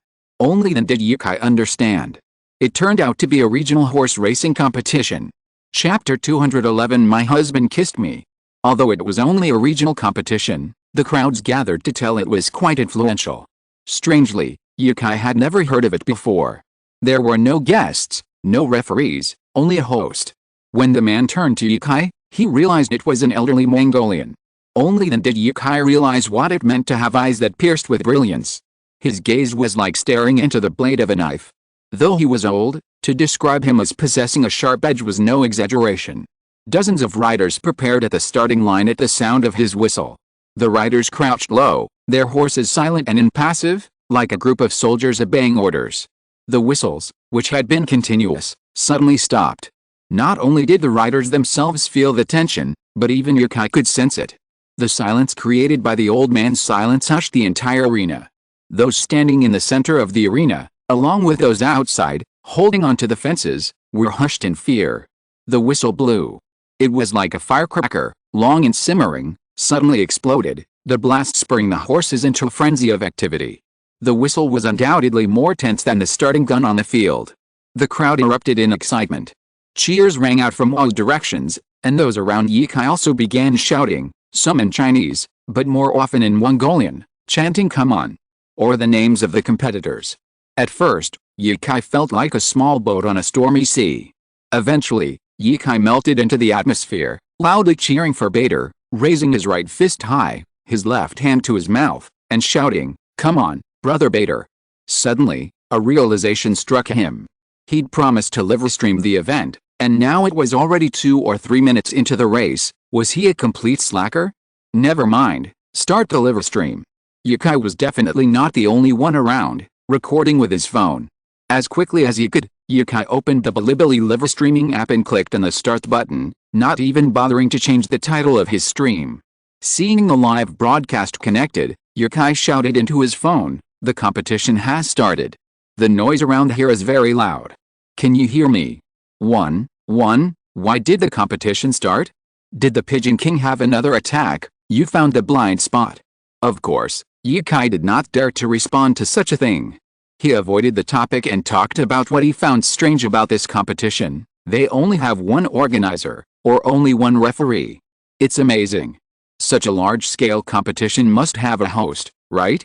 Or there must be guest referees, but here there is only an elderly host. Yikai believed that this person was definitely not a professional referee. His intuition told him that this elderly person was probably just a well-known elderly person in the area. Just like many places in China, families with more prosperous families have uncles and other older generations. If there is any family activity, such elders will be invited to host it. It is probably the same here. This so-called regional competition may be an activity that the Mongolian people in the area have been doing since ancient times, so there is no need for referees or sponsors. Every Mongolian person visiting is a referee of this competition. The competition wasn't about the prize for winning. In fact, there wasn't any prize in this competition. What they were getting was fame. Yikai felt like he'd solved the case. But that was just his guess, so no one in the live stream room was saying it. As he spoke, a herd of horses was about to pass where Yikai stood. The sound of their hooves was truly melodious, the clattering of their hooves even more rhythmic than some songs. Closer, Yikai could even see the horses' demeanor. Their ears tucked back, their eyes fixed on the front, they dared not neigh, and they ran as hard as they could. Who wouldn't want to be first? And the horses here were hand-picked from among countless other steeds, truly exceptional. These Mongols typically held both reins in one hand, brandishing their whip in their right hand. Instead of leaning against a horse's back as in horse races, they stood erect, letting the wind blow through their hair and the hem of their Mongolian robes. They looked incredibly dashing. The horses passed quickly, whizzing by like a race car, leaving only a trail of dust in their wake. How handsome! Knowing how to ride a horse is so cool. Oh my goodness.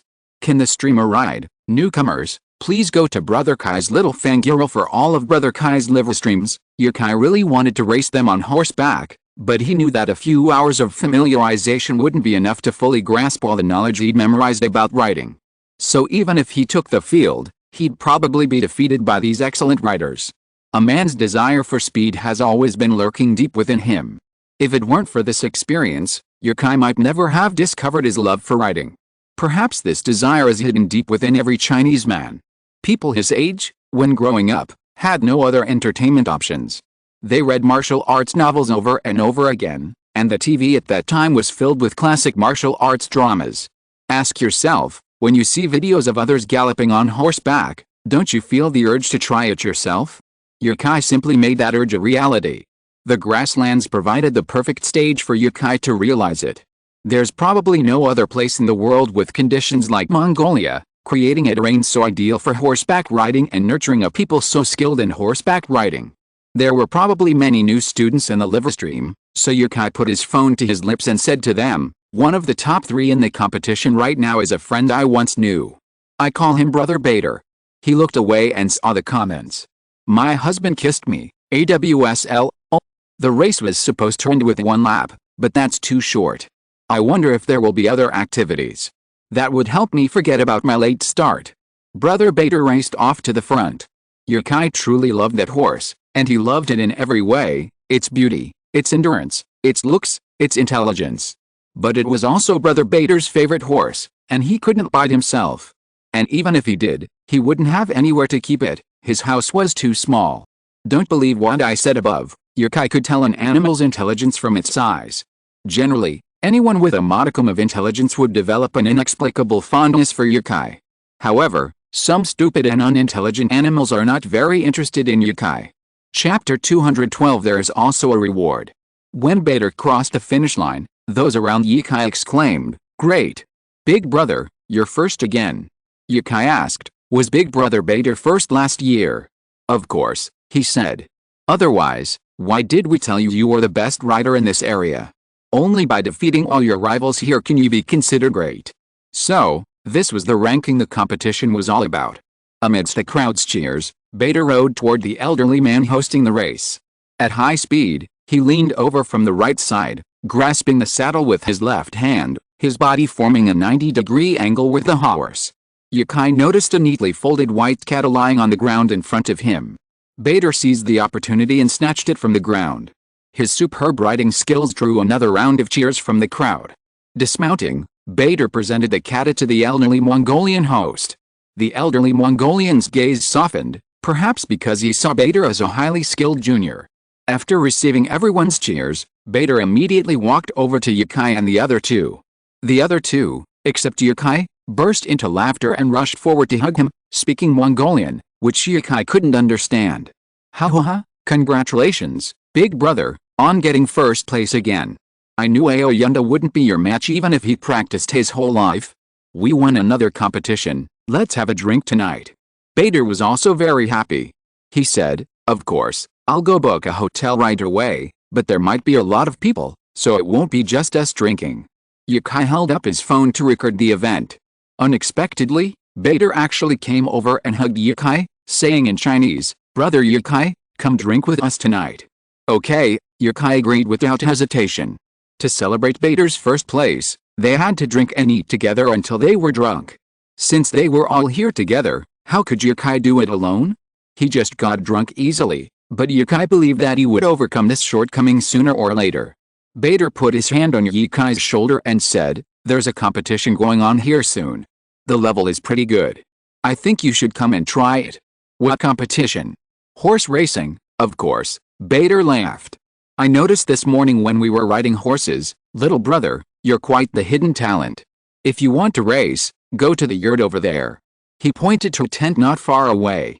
"But I don't have a horse," Yokai shrugged, his eyes fixed on Bari. Bari was Yokai's favorite horse, a champion, now adorned with a halo, the gaze of many passing through the area. A Mongolian man in the group held the reins. Bari stood quietly, his eyes calm, even after carrying a 200-pound man for so long without breaking a sweat. "Don't look. Bari won't let anyone else ride," Bader said with a smile. "This is a horse farm. There's no shortage of horses. Just go and sign up." "Won't let anyone else ride?" Yokai was no stranger to any intelligent creature. As long as Yokai had no intention of harming an animal, he wouldn't dare approach, whether it was a tiger or a giant crocodile. But Bader clearly wasn't too keen on others riding his horse. So, forget it.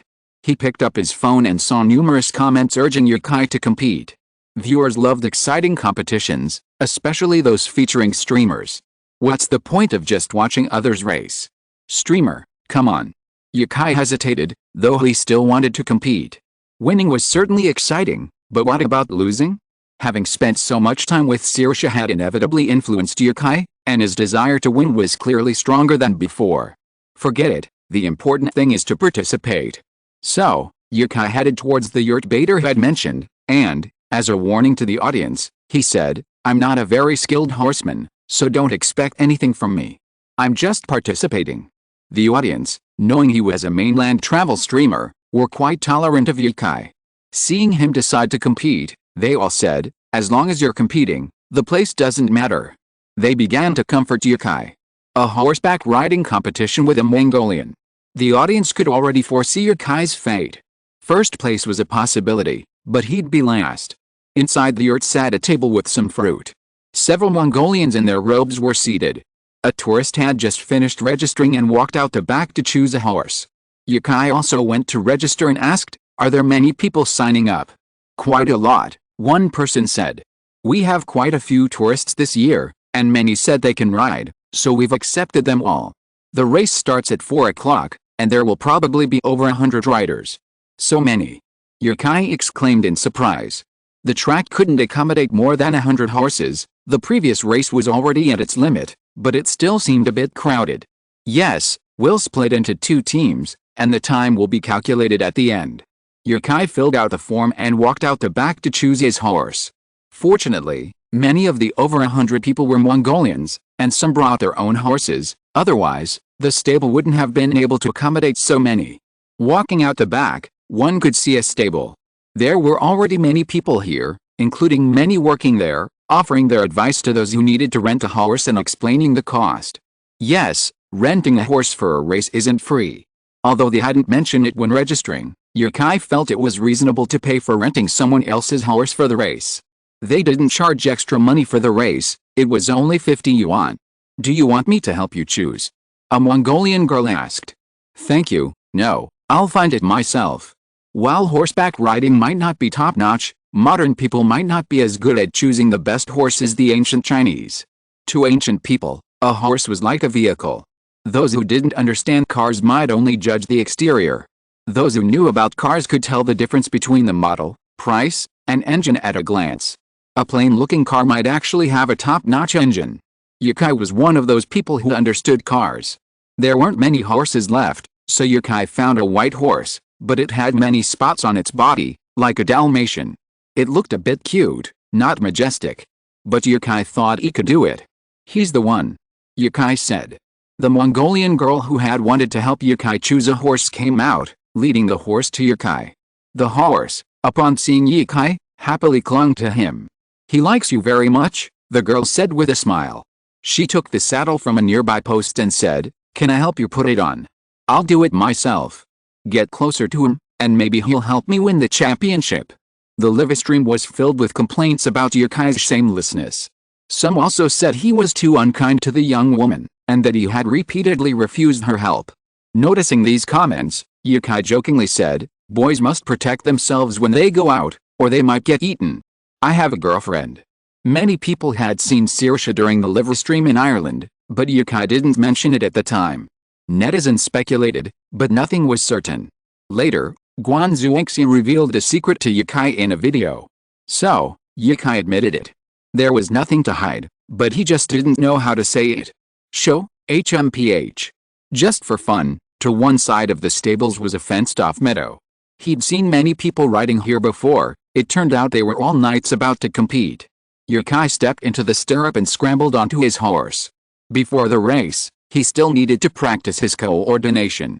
Just before 4 o'clock, someone organized the group to split into 2 groups and head to the racecourse. It was unknown how the teams were split, but Yukai, despite signing up late, was the first to compete.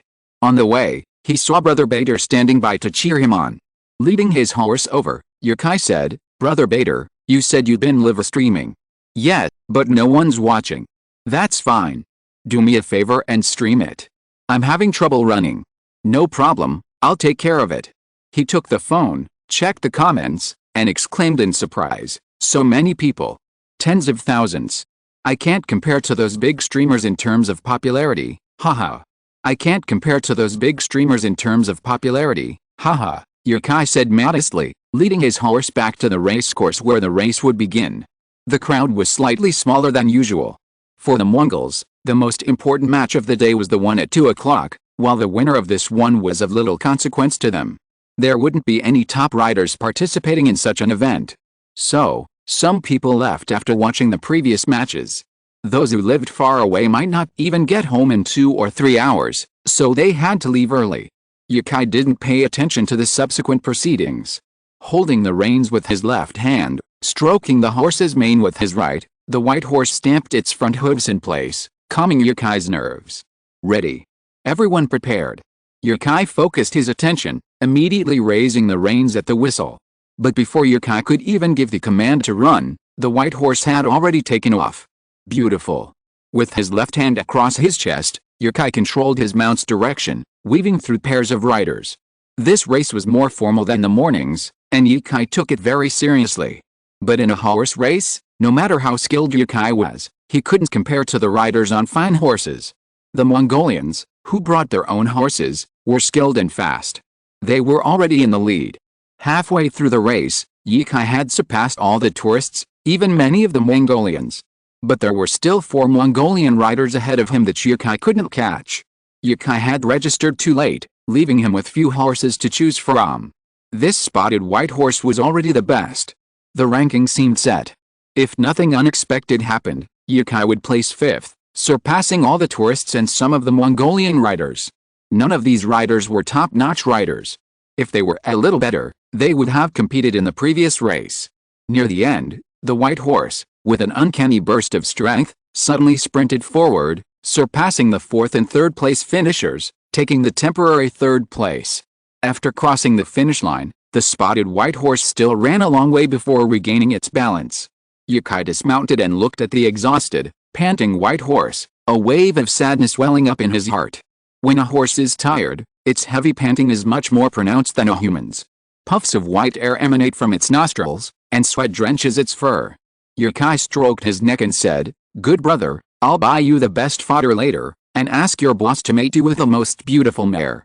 Half an hour later, the competition ended. The first group had been relatively skilled, but the second group was filled with tourists. Therefore, the top few places remained unchanged. Unlike previous competitions, there was an awards ceremony. Yukai received a 3rd place certificate and a bronze trophy. He wondered if the trophies they held were actually made of gold or silver. It was too big to be true. You participated in the horse race and took 3rd place. You have a deeper understanding of horseback riding. Winning the bronze medal in a competition is rewarded with 100,000 yuan. Keep up the good work and achieve even greater success. There's a reward for this too. Yukai was startled by the system's sudden voice, then immediately intrigued by the reward. If the bronze medal is 100,000 yuan, then perhaps the 1st place prize is 300,000 yuan? Yukai didn't care much about the cash prize. He was contemplating the first reward. Perhaps because of his low ranking, this reward wasn't very useful to him, except for helping him understand all the knowledge he had about horseback riding. Yukai almost cursed out loud. If he had known this earlier, if he had prepared earlier, he might have gotten a better place. The 3rd prize was a bit slow, but if he had finished 2nd or 1st, wouldn't he have gotten a great skill? This system loves to surprise you, catching you off guard and suddenly rewarding you. Yukai took his trophy and went to Bader. Bader was clearly delighted to see his friend win. He said, "I knew you were a great horseman, but I didn't expect you to beat so many grasslands riders." He handed Yukai his phone and said, "Here, you've received so many gifts." Yukai took it and looked at it. Perhaps because of his previous performance, he had 200 or 300 TVs. He said, "Then I want to thank you on behalf of the children in the mountains. This is the first time I've seen a thank you in Brother Kai's live broadcast. The horseback riding is so cool. A prince on a white horse. I was almost 1st place. Brother Kai is amazing. It's just so-so. I'm not very familiar with the horse, so I didn't perform at my best," Yukai said with a hint of pride. The spotted horse neighed and butted its head against Yukai's back. Yukai, who had been holding the reins, pulled the horse forward and stepped to the side so the audience could see it. He said, "This is my partner. If I had met it earlier, maybe we would have won the championship." After saying this, Yukai patted the spotted horse's neck and asked, "What do you think?" The spotted horse neighed a few more times, and it was unclear if the horse understood, but Yukai explained to the audience. "Look," he said the same thing. "I'll go return the horse first. That's all for today. I'll do another live broadcast next time I have the chance." The dial went down at lightning speed. Before the footage could even be uploaded to the livestream, Yukai clicked turn the livestream. P.S. 2-in-1, please subscribe. It's the end of the month, so I can eat some food. Chapter 213 Grassland Drinking Culture. As dusk fell, a huge bonfire lit up the grasslands. But by then, only a handful of Inner Mongolians and a large number of tourists were present, indicating that someone was managing the event. Perhaps it was the owner of the horse ranch. If these tourists were happy and spread the word, perhaps even more people would come next year. Yukai wanted to join in, but couldn't. He followed Bader to a hotel in the small town for a dinner to celebrate the race victory. But what Yukai didn't expect upon entering the private room was that it wasn't just the people he knew. The large round table, seating 20, was packed, and the food on the table was clearly expensive. Inner Mongolia's expensive abalone, sea cucumber, lobster, crab. In the center of the table sat a large, foil-covered plate that looked like roast suckling pig. Seeing Bader and Yukai arrive, everyone rushed to welcome him. In Bader's circle, Yukai was a relative stranger. But he wasn't a stranger either, many had seen him at the racecourse. Finishing third on a horse picked randomly from the stables was enough to earn respect in Inner Mongolia. Even those who hadn't seen Yukai compete were impressed by his riding skills after hearing his friend's explanation. Being a little thin wasn't a big deal, just because someone rode better than you did was worthy of respect. Yukai's affability quickly earned him acceptance. Just then, two waiters arrived with a final dish. After setting it on the table, one of them doused it with baijiu. A long lighter flicked into the dish, a 40-50 cm beam of flame appearing above it. "Enjoy your meal," the waiter said in perfect Mandarin before exiting the private room. The glasses were filled first. Bader stood there talking for a moment, and then everyone shouted, emptying their glasses. Just as Yukai was about to drink, Bader stopped him, saying, "Yukai, drink as much as you want. Let's toast, just a little. You don't have to drink it all." That was a bit embarrassing. But Yukai nodded and drank half a glass. "This wine wasn't as strong as the ones from mainland China, so I couldn't down the half glass in one gulp without feeling nauseous. But it still wasn't very pleasant, it wasn't a low-alcohol beer after all." The foil-wrapped dish in the middle of the table was indeed roast suckling pig.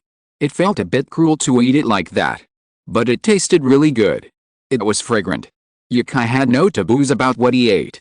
His belief in wildlife conservation was to protect the environment and save precious wildlife, not to stop eating meat.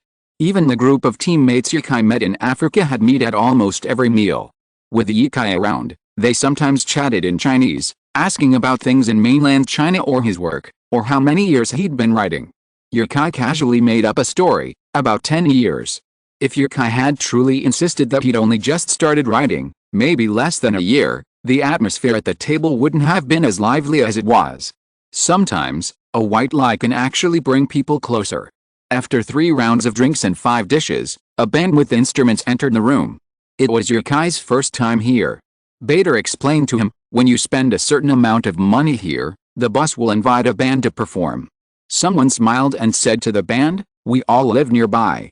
The guys over there are from the mainland, and it's their first time in Mongolia." The band members all looked at Yukai and nodded with smiles. Someone pulled out a kata and some wine from a basket of musical instruments and approached Yukai. "Are you going to give me a kata?" This was a first. I traveled so far in the snowy area and made some friends, but nothing like this had ever happened to me. "Take the wine glass first," someone reminded Yukai. Yukai took the glass. It was a black bowl, about the size of a bowl for a bowl of glutinous rice cake. Yukai held the bottom of the bowl with the 5 fingers of his left hand. The clear wine inside reflected the bright ceiling light and Yukai's face. The band members placed the kata around Yukai's neck. Looking up, Yukai saw the band slowly begin to offer katas to the others. Perhaps they were giving him the first treat because he was a guest from afar? The boys' hadas were blue, while the girls were white, distinguishing their genders. After finishing their drinks, they put down their glasses and continued eating. The band began playing Mongolian music. Yukai couldn't quite understand the lyrics, but the melody and the emotions within were so pure that understanding the lyrics wasn't necessary. The band played the horsehead fiddle and the throat-beating instrument. Of course, the throat-beating instrument isn't an instrument, just a unique vocal technique. There were also 2 other instruments Yukai didn't recognize. If you took the throat-beating instrument out of the song, no one would understand it at first. But when it was integrated into the music, Yukai could feel its power, as if all the sounds of nature had converged. Ancient things require much reflection, and only through their subtleties can one discover the beauty of traditional things. Take Peking opera, for example. Without a deep understanding of it, it's difficult to fully immerse yourself in a piece of opera. Modern aesthetics have been distorted by the internet. Many people, especially the rapidly growing number of new internet users and children in recent years, are drawn to online music. These traditional things, not even ancient ones, but the singers and songs Yukai and his generation loved just 10 years ago, are already considered outdated. So Yukai cherished this opportunity to enjoy a Mongolian singer's performance up close. After the band finished 2 songs, a man in his 30s or 40s at the table tapped the table to start a song's beat. The band instantly understood and launched into the song. He started with a few incomprehensible rhythmic vocalizations, then slowly, almost everyone at the table joined in the beat. Yukai, not even bothering to eat, clapped his hands. He couldn't sing. Why were they just starting to sing awkwardly at the drop of a hat? As they sang, the group even managed to distinguish between high and low parts, resembling a well-trained choir. But Yukai knew they were definitely not a choir. At most, they were just a group of friends who got together regularly. Although he had no idea what they were singing, the voices were inexplicably beautiful. Sarari Waidongse? What does that mean in Mongolian? Well, Yukai's applause turned to genuine applause. It was truly beautiful. It's a bit awkward to not know a song everyone knows. But you're just a tourist from out of town, do you really need to know it? Maybe they'll be surprised if you can sing it. After about 2.5 minutes, the song paused. Yukai clapped his hands and said, "That's beautiful. What's the name of this song?" Someone suggested, "It's a folk song, a local Eads folk song. It's about a glass of wine filled with fine wine, and brothers and friends gathered together to toast. Come on, cheers." Yukai stood up and drank a glass with him. The nightmare began. In Mongolia, guests are treated with respect, and here, Yukai was their guest. And so, respectful treatment meant toasting you with wine. Everyone said Yukai could drink as much as he wanted. But the other women were gulping down their glasses. How could Yukai have the nerve to take only a sip? With that as a lead, Yukai began to drink glass after glass. After a small amount of food was eaten, few people touched their dishes. They grabbed their wine glasses and began singing, each one singing a song. Soon, it was Yukai's turn. He felt dizzy, but singing should be no problem. He said, "I don't speak Mongolian, so I'll sing a Chinese song." "That's okay, just sing. If you understand, go ahead." This song was one Yukai had heard a long time ago. It was also called a toast. Everyone quieted down, ready to listen to Yukai's song. The band stopped. They didn't know what Yukai was going to sing, and he didn't tell them. He tapped his wine glasses with his chopsticks and sang, "The fragrance of wine fills the air, the sound of song soars. Friends, please give me a toast, a toast. This victorious October will never be forgotten. My cup is filled with tears of happiness." It wasn't a modern song. It was probably older than Yukai himself. But it was fitting for this place. Their singing style wasn't exactly modern pop. It was all inner Mongolian folk songs. Yukai's song was probably one of those, too. Even if they couldn't speak Chinese fluently, they had no problem understanding Yukai's song. The band began playing. Some young people might not have heard this song, but it's a widely circulated Chinese song on the grasslands. Soothing wine, strong and delicious. 1,000 cups won't make you drunk. Someone applauded and said, "You sing well." "Yes, very professional. Your breath is excellent, as expected of a man who has been writing for over a decade. You sing beautifully." If someone had filmed a getaway in or other short video at this moment, it would probably have over 1 million views in a matter of minutes. After all, Yukai has always been a celebrity on other people's Douyin accounts. Meeting at XXX, is that Yukai? Or perhaps a photo with Yukai somewhere.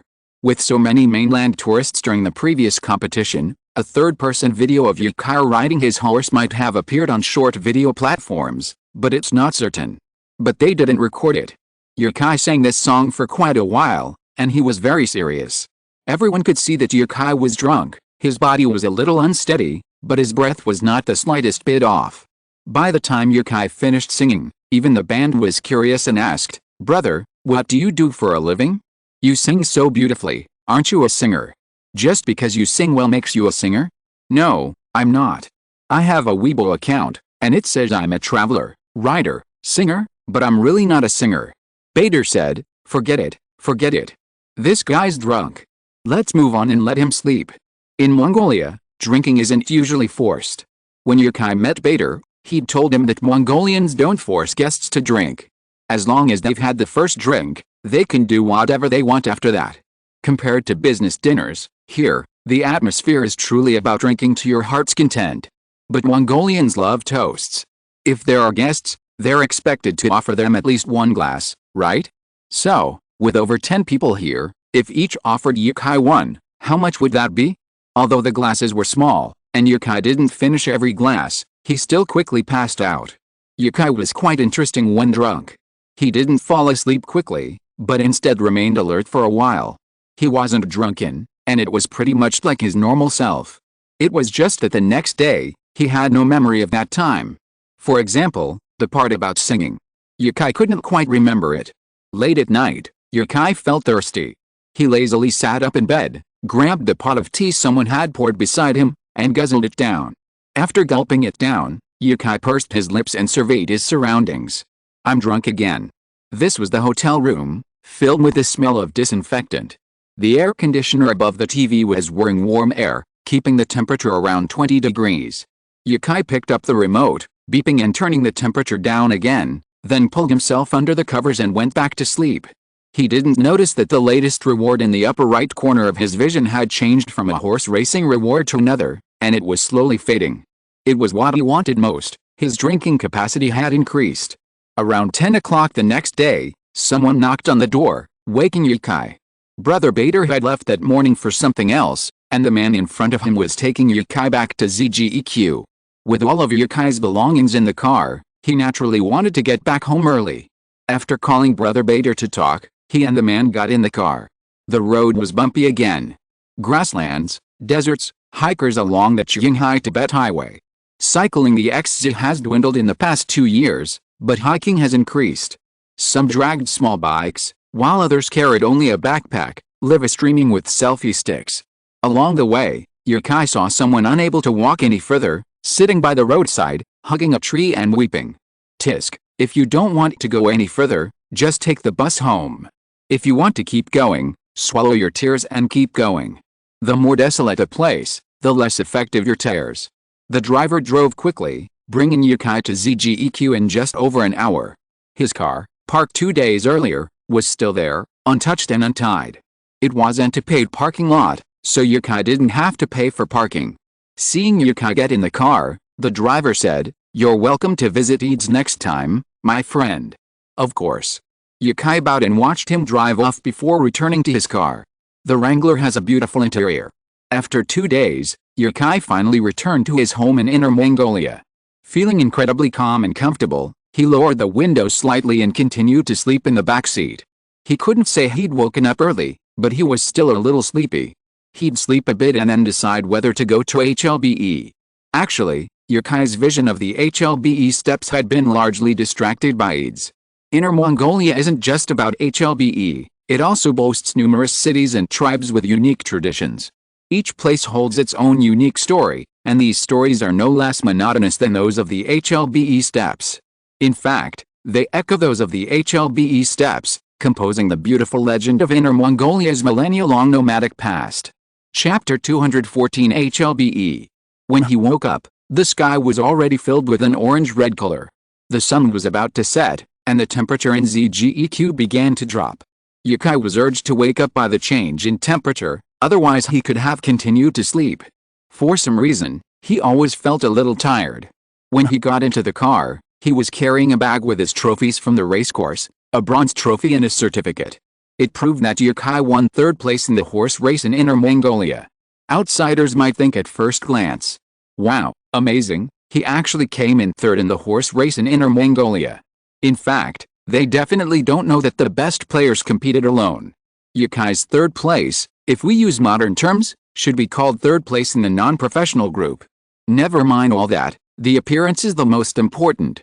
Putting these 2 things in the storage box in the trunk of the car, locking the car, Yukai began to look for a place to have dinner. How about some vegetarian dishes? Yukai thought. Roasted pork, lamb, skewers, and the abundance of meat in Inner Mongolia certainly made Yukai's trip worthwhile.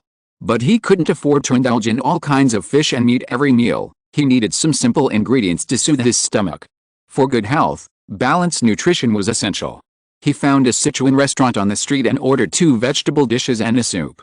That was all he had for today. Yukai was trending again on Bilibili and Douyin. As Yukai had expected, his horse racing videos had been shared through third-party perspectives, and more than one, circulating on both Bilibili and Douyin. He was already a frequent user of other people's Douyin videos, so any ordinary video featuring Yukai would instantly become a viral hit. This was largely due to the viral video of him playing the flute in the park, which led many people to recognize Yukai. His good looks earned him a significant following of female fans on Douyin. On Bilibili, however, he wasn't so lucky. He'd never been a huge hit, and today's video was his first time appearing on the front page, even though it wasn't his own video. While eating, Yukai was browsing Bilibili, Site B, and stumbled upon this video. It was an update from a female influencer on Bilibili with over 200,000 followers. She used the drone to film Yukai's horse race, offering high-definition footage from unique angles. Compared to the other competitors, Yukai was undoubtedly the most dazzling. His posture on horseback was a delight to watch, his face perpetually focused, free from the anxiety of being chased or the fierceness of striving. His slightly furrowed brow and flowing hair made the word cool almost overflow the screen. As Yukai ate, watching the barrage of praise fill the comments, he felt the simple meal take on a richer flavor. Should he make a few more videos and post them on Bilibili? Yukai had licensed his live stream recordings to a fan, who always rushed to his room to record whenever he started. In the early days of his live streams, there were few people, and Yukai was so touched by this fan that he granted the license and never revoked it. Their collaboration was quite enjoyable. Besides that, Yukai had also made a video about becoming a traveler. This video actually gave many people a new perspective on travel. Language barriers have discouraged many aspiring travelers. Those most eager to earn money traveling aren't the work-weary elite, but rather those without a college degree or specialized skills. These days, it's hard for ordinary people to find work. Seeing Yukai earn money simply by traveling, they naturally envy his lifestyle, and many are eager to try their luck. That's why Yukai made that video to offer some advice. Now, there's just one video in his video space. Since horseback riding is so popular, should I record a riding tutorial in a couple of days? Or maybe learn from other streamers and vlog when I'm not live streaming? The comments are also entertaining. Zgeq is a relatively large county town with a wide range of amenities. Yukai visited the square that evening to take some photos of the natural scenery and check into a hotel. The next morning, Yukai drove off at 7 a.m. Living alone, he rarely gets up at this time. If he wasn't pressed for time, he usually got out of bed at 9, did some boxing, and exercise, which usually put him in a good mood for lunch. He slept well yesterday, waking at 6 and unable to fall asleep.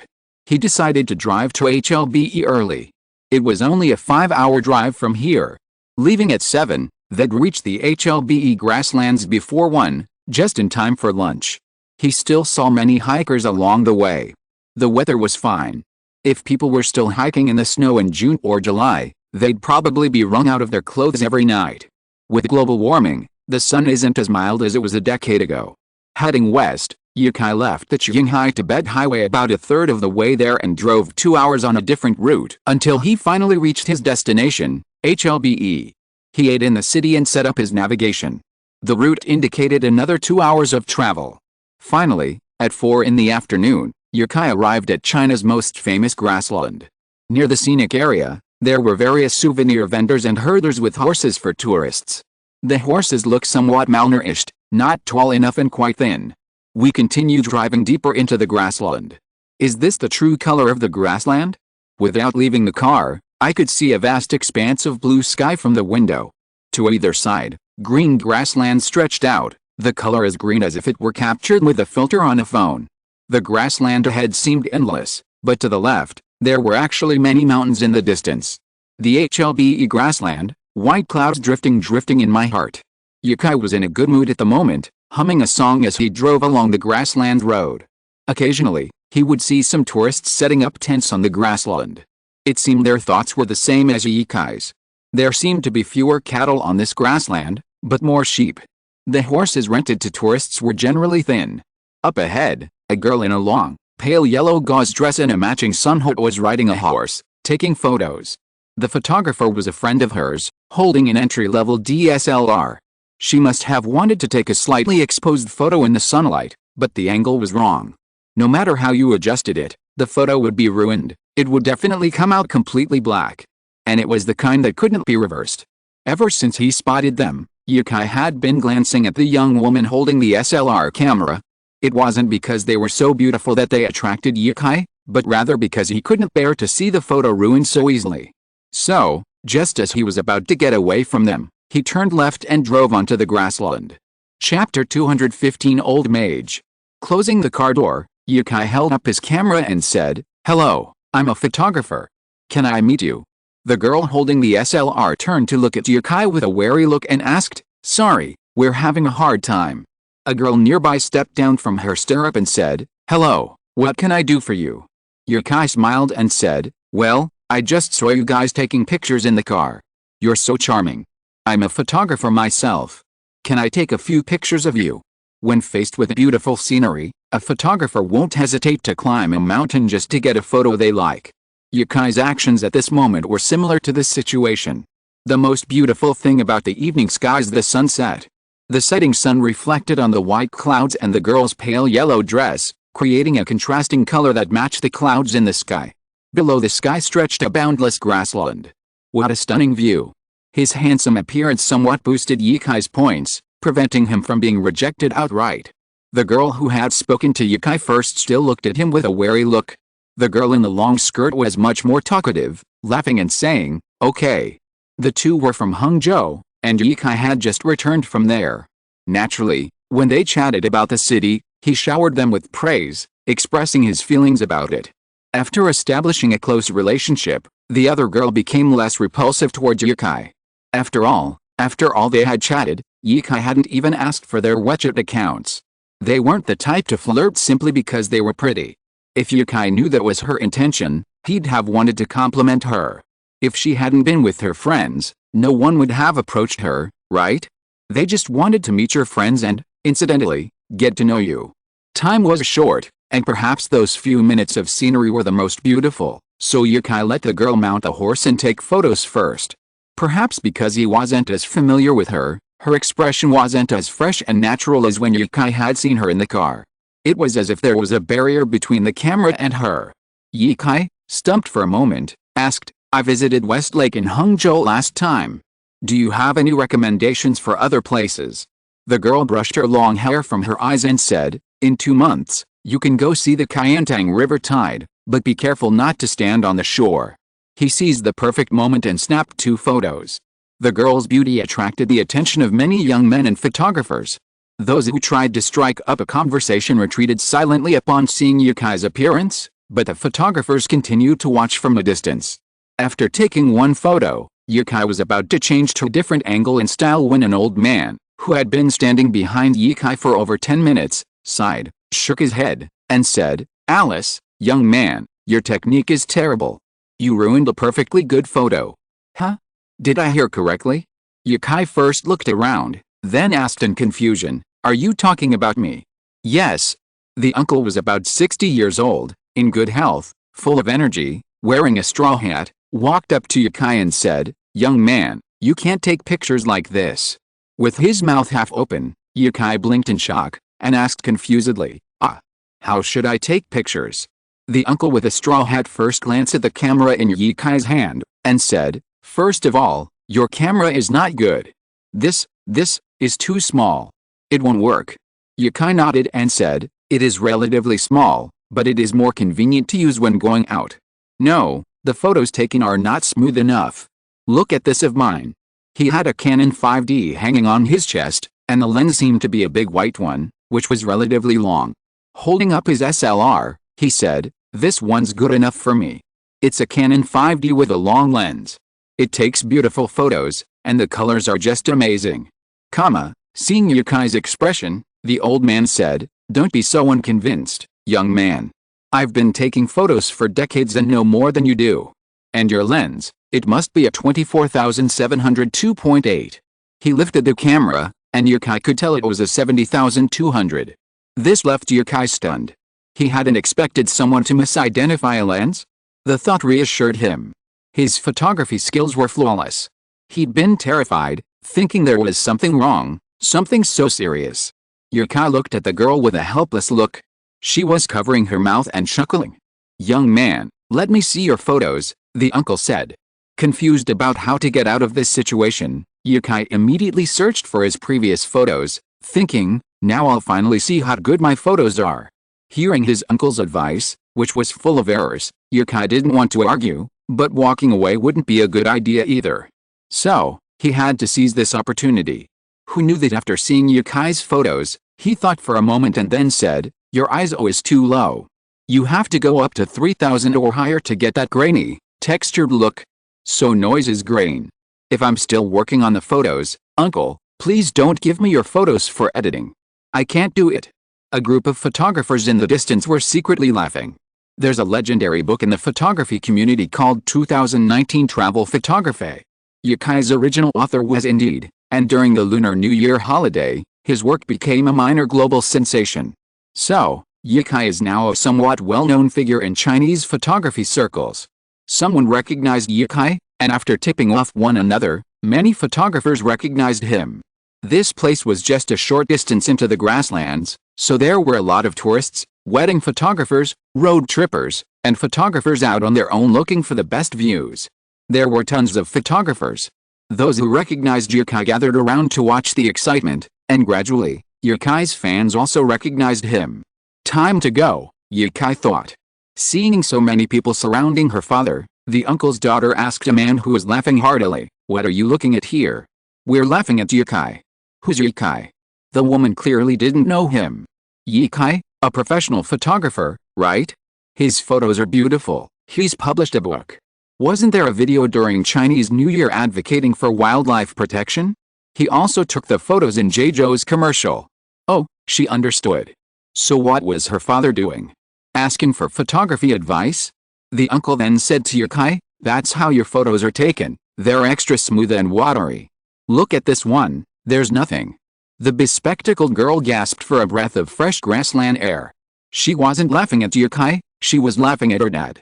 He quickly stepped forward and grabbed his old father, and said to Yukai, I'm sorry, I've caused you trouble. My daughter, why are you pulling me?" "Hello."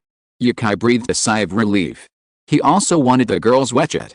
He could give them the photos after they were developed, but it seemed impossible given the current situation. He was recognized in public, and it would not be good for Saoirse to see him asking for WeChat. But he still had to give the photos. When Yukai signed for the fan, he asked for a piece of white paper and wrote down the girl's email address. When he finished making the video in the evening, he would send it directly to the girl's email address. After signing for half an hour, Yukai finally got away and drove quickly to the depths of the grassland. Chapter 216 Time never defeats beauty. The further in we went, the fewer tourists there were. As time passed, the sunset gradually sank into the horizon. Night was about to fall, and the moon was already hanging in the sky before it was completely dark. Yukai drove the car up a small slope, opened the door and got out. Due to the lack of light, the mountains in the distance could no longer be seen. Looking out from this small hillside, all around were green grasslands. There was a building not far away, not much different from Bader's house. Yurts are really rare. There are more buildings. Yukai didn't see many Mongolians living in yurts along the way. Yukai used the car to block the wind and began to build his own little home for the night on this hillside. Just as he fixed the bracket, a Mongolian man on horseback herding sheep appeared beside Yukai and asked, "Is there anything I can help you with?" "No, thank you." The man who spoke to Yukai was in his 20s, very young, and wearing jeans. Glancing at the sky, he dismounted and said, "Let me help. It'll be hard to set up after dark. Do you want to start a fire?" "Thank you," Yukai said. "No need, we have everything in the car." A fire is for warmth and cooking, but Yukai needed neither. The variety of instant meals in the car would last him several days, and with 3 cases of mineral water, he didn't even need to boil water. Amidst the busyness, the young Mongolian suddenly asked, Are you Yukai?" "Oh, it's me. Do you know me?" He smiled and clapped his hands excitedly, saying, "I love your books. I've read both of them, and then I discovered your Weibo and have been following you." It turned out to be a reader. The two of them worked together to quickly set up the tent in less than 10 minutes. It wasn't even completely dark when they finished, and Yukai got in the car and turned on the headlights, startling the surrounding sheep away from the light. Yukai said to the young Mongolian, "What's your name?" "Just call me Monk. That's my home over there." "Let's go have dinner," he said enthusiastically, pointing to a house not far away. "It's so late, it's too much trouble for you to do it yourself." "Then my tent. Not many people come here. Just leave your valuables in the car." Seeing that the house wasn't far away, Yukai said, "Okay." The house looked close, but it was actually about 500 or 600 meters away. The vast expanse of the grassland made distance seem almost imperceptible. Like Bader's house, this one had a courtyard. The first thing he saw upon entering the courtyard was an elderly woman in an apron, probably in her 70s. Perhaps Monk's grandmother. Grandma, I'm back. Huh? Yukai was stunned. Was this monk from mainland China or Mongolia? The old man looked up at Yukai with a kind smile and said, "Are there any guests?" Yukai quickly replied, "Toisanyu." This is Mongolian for hello. He still didn't speak Mongolian, but after a few days, it was easy for him to memorize some simple conversations and short sentences. Meng-Ke said, "This is a rider from the mainland. I saw him on the grassland in front of my house and invited him to my house for dinner. Have you cooked, Emuge?" "Of course I have." "You're welcome." Yukai thanked him profusely. The old man was quite healthy. Even at his age, his bones hadn't shrunk, and he could still walk with his back straight, something many elderly people can't do. Meng-Ke brought a low table from the house and placed it on a blanket in the yard. He said, "We're short on time, so let's have a simple meal. Would you like some wine?" "Of course. I have a question. Have you lived here since childhood?" He was so much like someone from the mainland. In addition to the warm hospitality of the grassland people towards guests, Yukai also saw the familiarity of the city people. He could reply with 7 or 8 sentences to every question he asked.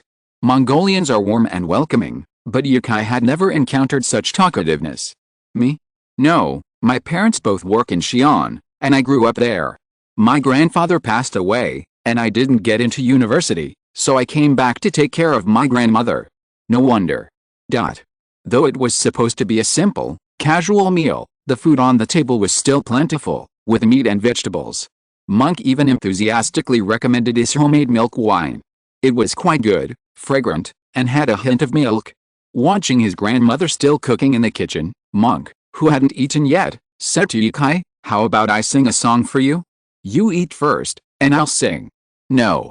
Monk wasn't a native Mongolian, but a contemporary educated in the mainland, not much older than Yukai, so his conversation was much more casual. In Mongolia, if music plays during a meal, the singing and drinking continues, and the drinking is the only thing that matters, and they don't stop until the song is finished. "I'm a good singer," Monk laughed, walking into the house and taking out his guitar. When Monk emerged with his guitar, Yukai was genuinely surprised. He wouldn't have been surprised by a horsehead fiddle, harmonica, or hand drum. But when you visit a herder's home deep within the HLBE grasslands, and the herder pulls out a guitar, it's truly surprising. It's better to just enjoy the singing. Monk sang songs from the grasslands, still in Mongolian.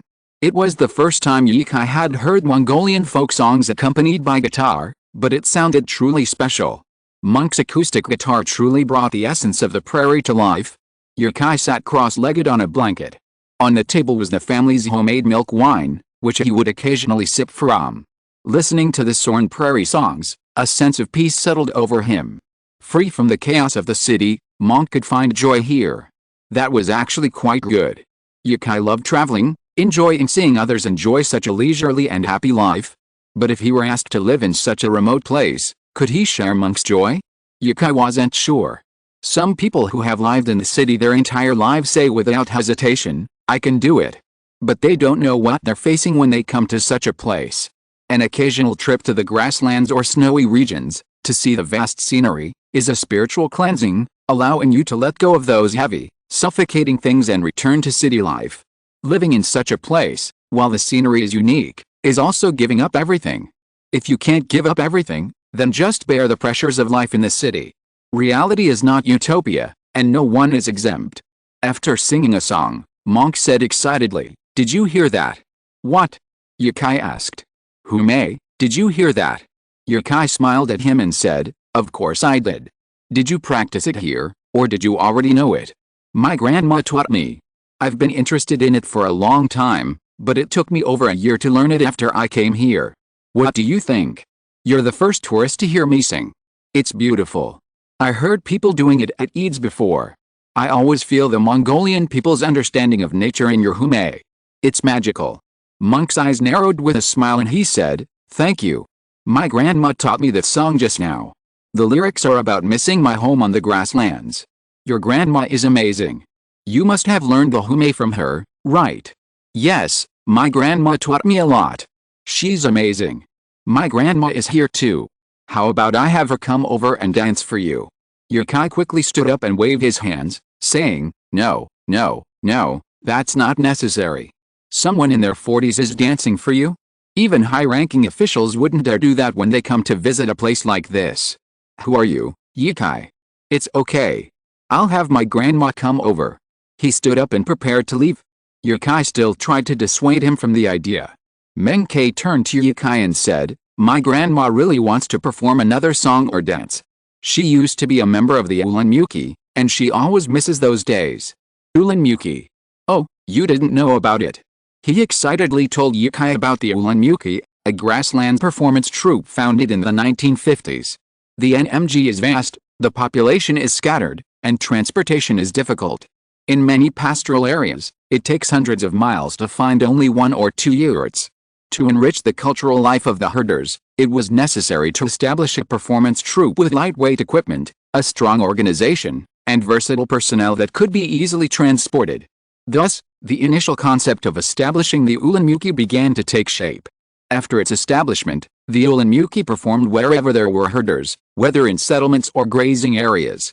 Gradually, the name of the Ulanmuki spread like wildfire across the grasslands. Yukai was listening to Monk tell stories about the Ulanmuki cavalry when his grandmother emerged with a plate of mutton. She spoke in fluent Chinese. "It's too late to kill the sheep now. We're sorry for the poor hospitality." "Of course not." Yukai stood up and took the plate. The mutton was cooked, its vibrant color on the large plate, making him salivate. His stomach, after a long day of driving, began to growl. Yukai hadn't felt hungry before. "Grandma, Yukai is a famous writer and a big star. Don't you have a dance you'd really like to perform again?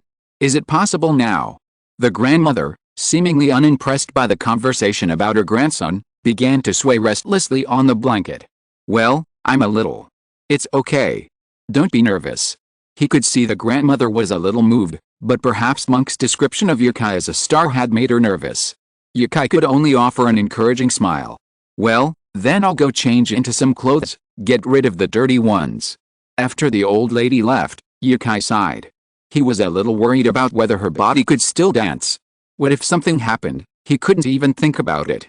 Seeing Yukai's somewhat embarrassed expression, Menkei said, "Grandma practices regularly." 15 minutes later, Grandma returned to the courtyard. She had changed out of her clothes and even had her hair done. Her pants looked like breeches, but they must have been tailored. Her dress was a close-fitting black dress with a high collar. She looked traditional and fashionable. Menkei began to strum his guitar and sing a folk song from Inner Mongolia that has been passed down for countless years and is also widely circulated outside the country, called Wild Goose. Grandma's figure was nothing like that of a 70-year-old.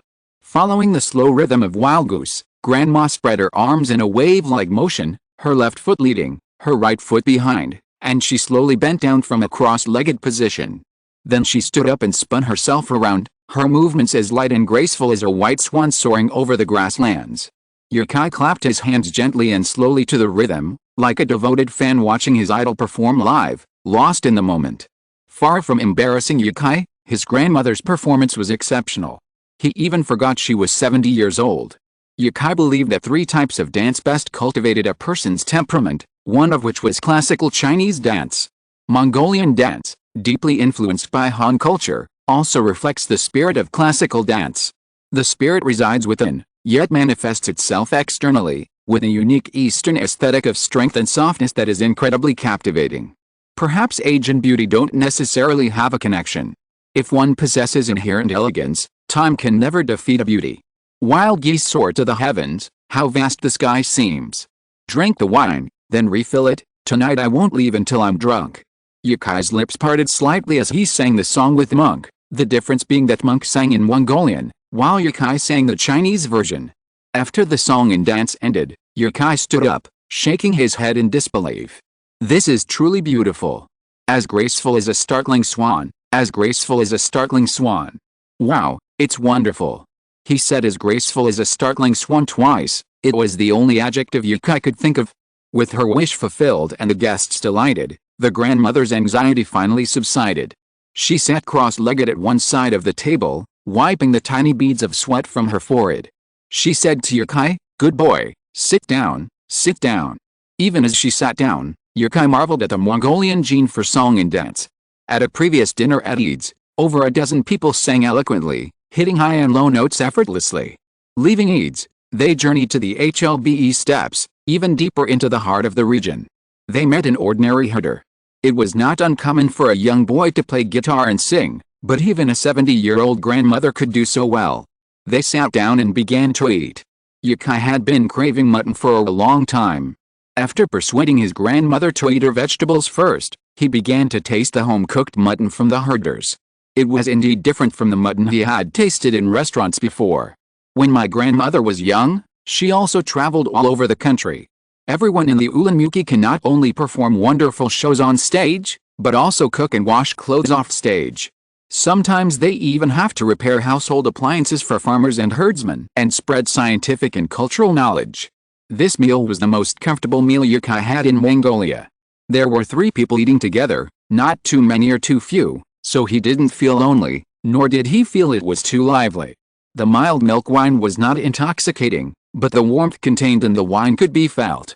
While eating the fragrant mutton, I listened to my grandmother tell stories about her journey on the grassland.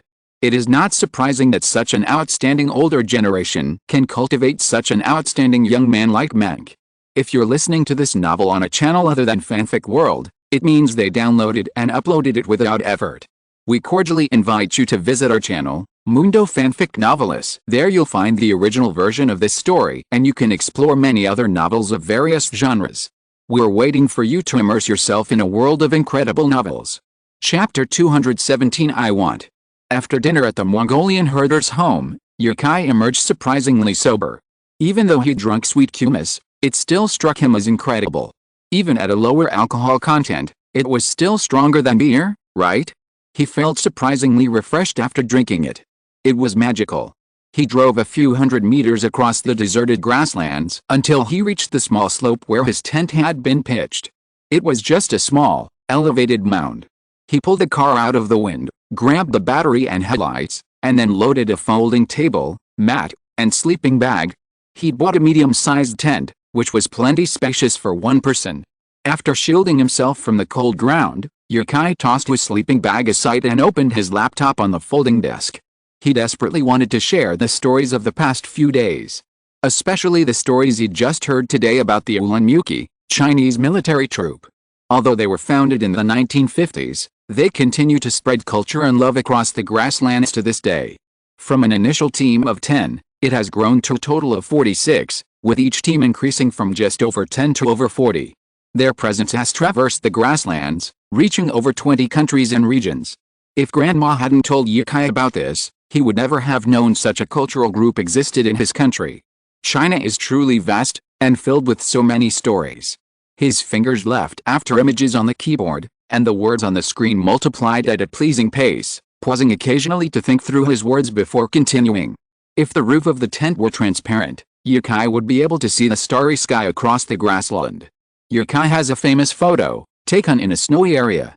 The bright sky studded with stars, and the Milky Way is clearly visible, illuminating the snow-capped mountains in the distance. Although the Milky Way is invisible from the grassland, the bright stars are still visible. However, whether the tent is transparent or not is irrelevant. Yukai, a man of taste, refused Munch's invitation to stay and camped on the grassland, just to see the vast night view of the grassland. After briefly summarizing the past 2 days and posting it on Weibo, Yukai retrieved a bottle of red wine and a glass from the car and sat outside the tent. The grassland in the distance connected directly to the sky. It was as if the night sky were a vast bowl, covering the earth. With such a view, it's no wonder the ancients believed in the roundness of the earth and the earth itself. He poured half a glass of red wine, held it in his left hand, and gently leaned against the tent. Aside from Munch's house, there was no light anywhere, yet Yukai felt neither darkness nor fear here. He had a constant feeling of nature protecting me. Taking a sip of his wine, Yukai suddenly had an interesting thought. He got in the car, grabbed his camera, and drove down the hill. Then, walking a long way to the other side, he set up his camera on the grass 100 meters away. He returned to the tent and sat outside, leaning back against a bright sky, gazing at the sky. After a while, Yukai retrieved his camera. The photo looked ordinary on a DSLR camera, but when enlarged on a computer screen, it was a stunning image. When photographing a landscape, people are often indispensable for framing it. For example, Some photographs of canyons, aiming to convey the vastness of the world, would employ the same method as Yukai, using a wide-angle lens to shoot the model from a distance of 100 meters, or perhaps the photographer himself. In Yukai's photos, the grass and sky are clearly visible. His expensive camera and lens, combined with the bright moonlight, create a brightness completely different from that of daytime. The wide-angle lens captures the vastness of the grassland. Meanwhile, on a night like this, a brightly lit tent appears on a hillside somewhere on the grassland. Outside, a figure sits, looking up at the sky. In this photo, Yukai isn't framing the vastness of the grassland, rather, he uses the entire grassland to highlight the loneliness of a traveler. Yukai doesn't feel lonely, but that doesn't stop him from creating this work. Kissing his camera with excitement, Yukai saved this photo to his hard drive. Being considered a work of art by Yukai clearly sets it apart from his usual photos. This photo has a simple title, Traveler. The next day. I don't know what time it is, but light is filtering through the tent, suggesting it must be daybreak. Yukai's cell phone rings, waking him up. Following the sound, Yukai reached for his frozen phone. Without checking the caller ID, he answered, "Hello. Where have you been?" It was his father's voice. Yukai, now more awake, yawned imperceptibly. "I'm out here trying to figure out how to address King Miu's reputation." "Really? Have you figured it out?" Not yet." Yukai quickly thought of a solution. Luckily, having just arrived at HLBE, he was feeling inspired. His past few days' experiences raced through his mind, and he suddenly remembered the two girls he'd met yesterday. They were from Jiangsu and Zhejiang, Hangzhou. An idea struck him. "Of course I did. Don't worry. Are you guys back in Sweet City? How was your time at the big company?" Yukai asked, holding up the phone. He was already up and rinsing his mouth with some mouthwash. Yi Ziuqiang was silent for a moment, then said, "Their company is that big, so they must have something to offer." Yukai suppressed a smile and chatted with his father about other matters before hanging up. "What's the market capitalization of their company? If they don't have anything to offer, why would I waste my favor by letting you visit?" Unzipping the tent, the warm sunlight streamed down upon him. He checked the time, it was almost 9. Spending a night in a tent certainly wasn't as comfortable as a hotel with its air conditioning and dry, warm blankets. But the sense of accomplishment it brought was unmatched. It felt like conquering the wilderness. He put his belongings back in the car and spent some time dismantling the tent, also stowing it in the back seat. He pumped a tank of gas and was ready to leave. He hadn't really set a particular destination in Inner Mongolia. His destination in HLBE was simply a driving route. Today, he'd continue wandering the grasslands, photographing their beautiful scenery. He'd spend the night outside, or head back to HLBE City, and fly home tomorrow. He'd originally planned to spend a few more days on the grasslands, but a message he received before bed last night forced him to change his mind, leaving his remaining anticipation for his next trip. It was a short trip, but the experiences were enough to leave Yukai with a lasting impression. He still had to report to the association, so he headed back. When he had time, Yukai planned to live in Inner Mongolia for a while and indulge his horseback riding addiction. Before leaving, Yukai drove to Monk's house, where he was working in the yard. "Brother Yi, you're here. Wait a minute. I'll take you for a stroll around the grasslands once I'm done." Yukai said, "Don't bother. I'll just take a quick stroll and leave. I've been busy lately and can't stay in Inner Mongolia for long. I'll come see you next time I come." "Leaving today?" Monk asked in surprise. Yukai had just arrived at HLBE yesterday, and he was leaving today? That was too soon. Wasn't he going to see the wetland park, the Hulan River, the border gate? These were attractions many tourists visited when they came to the grasslands. "Aren't you going to visit the border?" Monk asked. Yukai said, "Let's go today. I'm going back to HLBE City tonight. If we can't make it in time, we'll stay on the grassland and go home tomorrow." Monk put down his work and said, "That's too hasty. There are so many fun places on the grassland." Hearing this, Yukai suddenly had a new idea. But this time, he couldn't go. He had to leave because Rachel had messaged him last night, asking him to go to Hong Kong Island as soon as possible, so Yukai nodded and got back in the car. But before he had driven far, Monk caught up and said, Brother Yi, I'll go with you." Although a little surprised, it was nice to have someone to accompany him. Yukai said, Okay, get in the car. Although Monk was Mongolian, he had lived in Xi'an since childhood. In his casual clothes, he didn't look particularly Mongolian. Pure Mongolians living in Mongolia are generally very muscular. Perhaps because they eat a lot of meat, they are all very tall, and even the women are quite strong. Monk was of average appearance and build. But he had a good personality and a good sense of humor. If it weren't for the grasslands, this kind of guy would be popular with many girls. Navigating. As the car started moving, the navigation system began reporting its location. Seeing Yukai's set location, Monk said, "Let's go to Hulan River first? Then we'll drive to the National Gate scenic area this afternoon. Don't worry, Brother Yi, we'll have plenty of time." "Okay, since you're here, I'll turn off the navigation. It's hard to enjoy the scenery with this." Yukai had a new idea a while ago. It wasn't practical for him to live stream everywhere he went, because there were many things that couldn't be uploaded online, like that time he saw the restricted area in Africa. If Yukai hadn't been quick-witted, he'd probably have spent several days in detention. Furthermore, with the current internet cleanup measures, many things couldn't be uploaded online. But what could Yukai do if he wanted to share stories about a place? Record of vlog. He wanted to build up his Bilibili account, so he needed to post more videos, and vlogging was definitely a good option. In fact, most travelers these days rely on vlogs to generate income, albeit with a lopsided balance. Whenever Yukai wanted to go somewhere, he'd draw a local follower on Weibo to travel with him, covering all travel expenses himself. Traveling with fans allows you to see sights unknown to outsiders, and you get to have someone to accompany you, which might even add to the fun. It's a win-win situation. I'm too late this time, and I don't know what's going on in Hong Kong Island. I'll do it again on my next trip. The Wrangler's sound system is pretty good, better than Yukai's previous car, with a very three-dimensional sound. With the windows down and the wind blowing in, I drove the Wrangler along the straight roads through the grasslands, with modern windmills dotting the grasslands to either side. It was so relaxing. Without even turning back, Yukai pulled a bag from the backseat floor, took a loaf of bread from it, and asked Monk, "Did you have breakfast? There are lots of snacks here."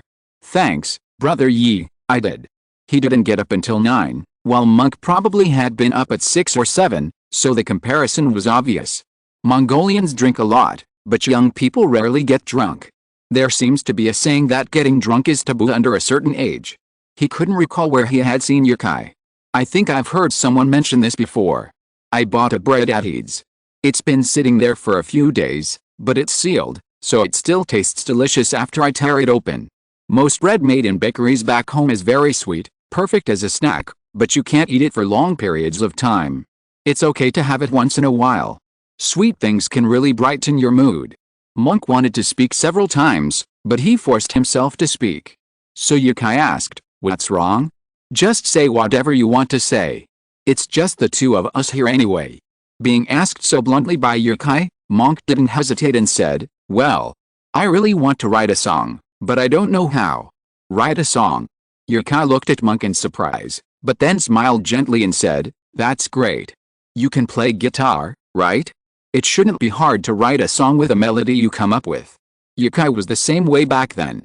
He couldn't play any other instruments, only guitar, and his level had been lost for years. If it weren't for Yukai's natural talent that improved his memory, he would have forgotten how to play guitar. "I tried, but I couldn't get it right. But I really liked the lyrics, so I wanted to." "Why, you want me to compose the music for you?" Seeing his embarrassment, Yukai laughed. "Haha, no problem.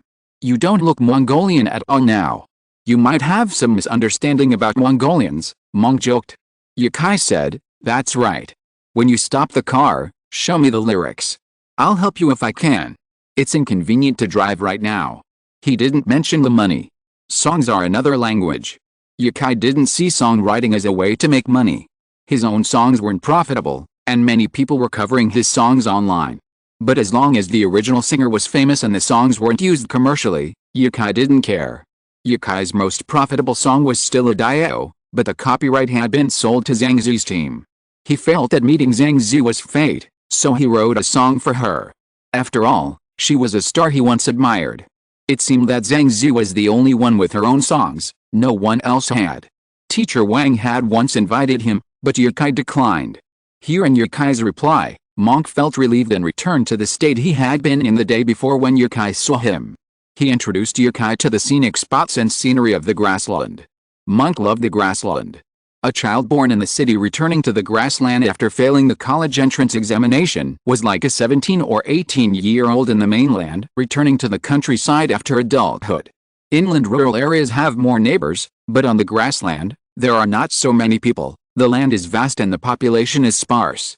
In such an environment, Monk has lived a life that even Yukai envied, and his love for the grassland is obvious. Chapter 218 Manchuria. The road to Hulin Lake was lined with numerous windmills, making the most of the region's perpetual winds. Yukai had to roll down the car windows. Because of the vast plain, Yukai could observe a variety of celestial phenomena. In the distance, a heavy rainstorm and showers were certain to arrive within half an hour. To the left, the sky remained clear, with a gentle breeze, promising a pleasant ride. Meanwhile, the wind was incessant on the stretch of road he was driving on, and it would remain so for the foreseeable future. Yukai's vision allowed him to see far beyond the vast grasslands, practically becoming a human weather forecaster. "I see the lake," Yukai suddenly said. Monk glanced into the distance, seeing nothing but grassland, but he said, "We're almost there. Hulin Lake should be about 10 minutes away." Hulin Lake, nestled in the heart of the Hlbe steppe, is known as the pearl of the grassland and the kidney of the grassland.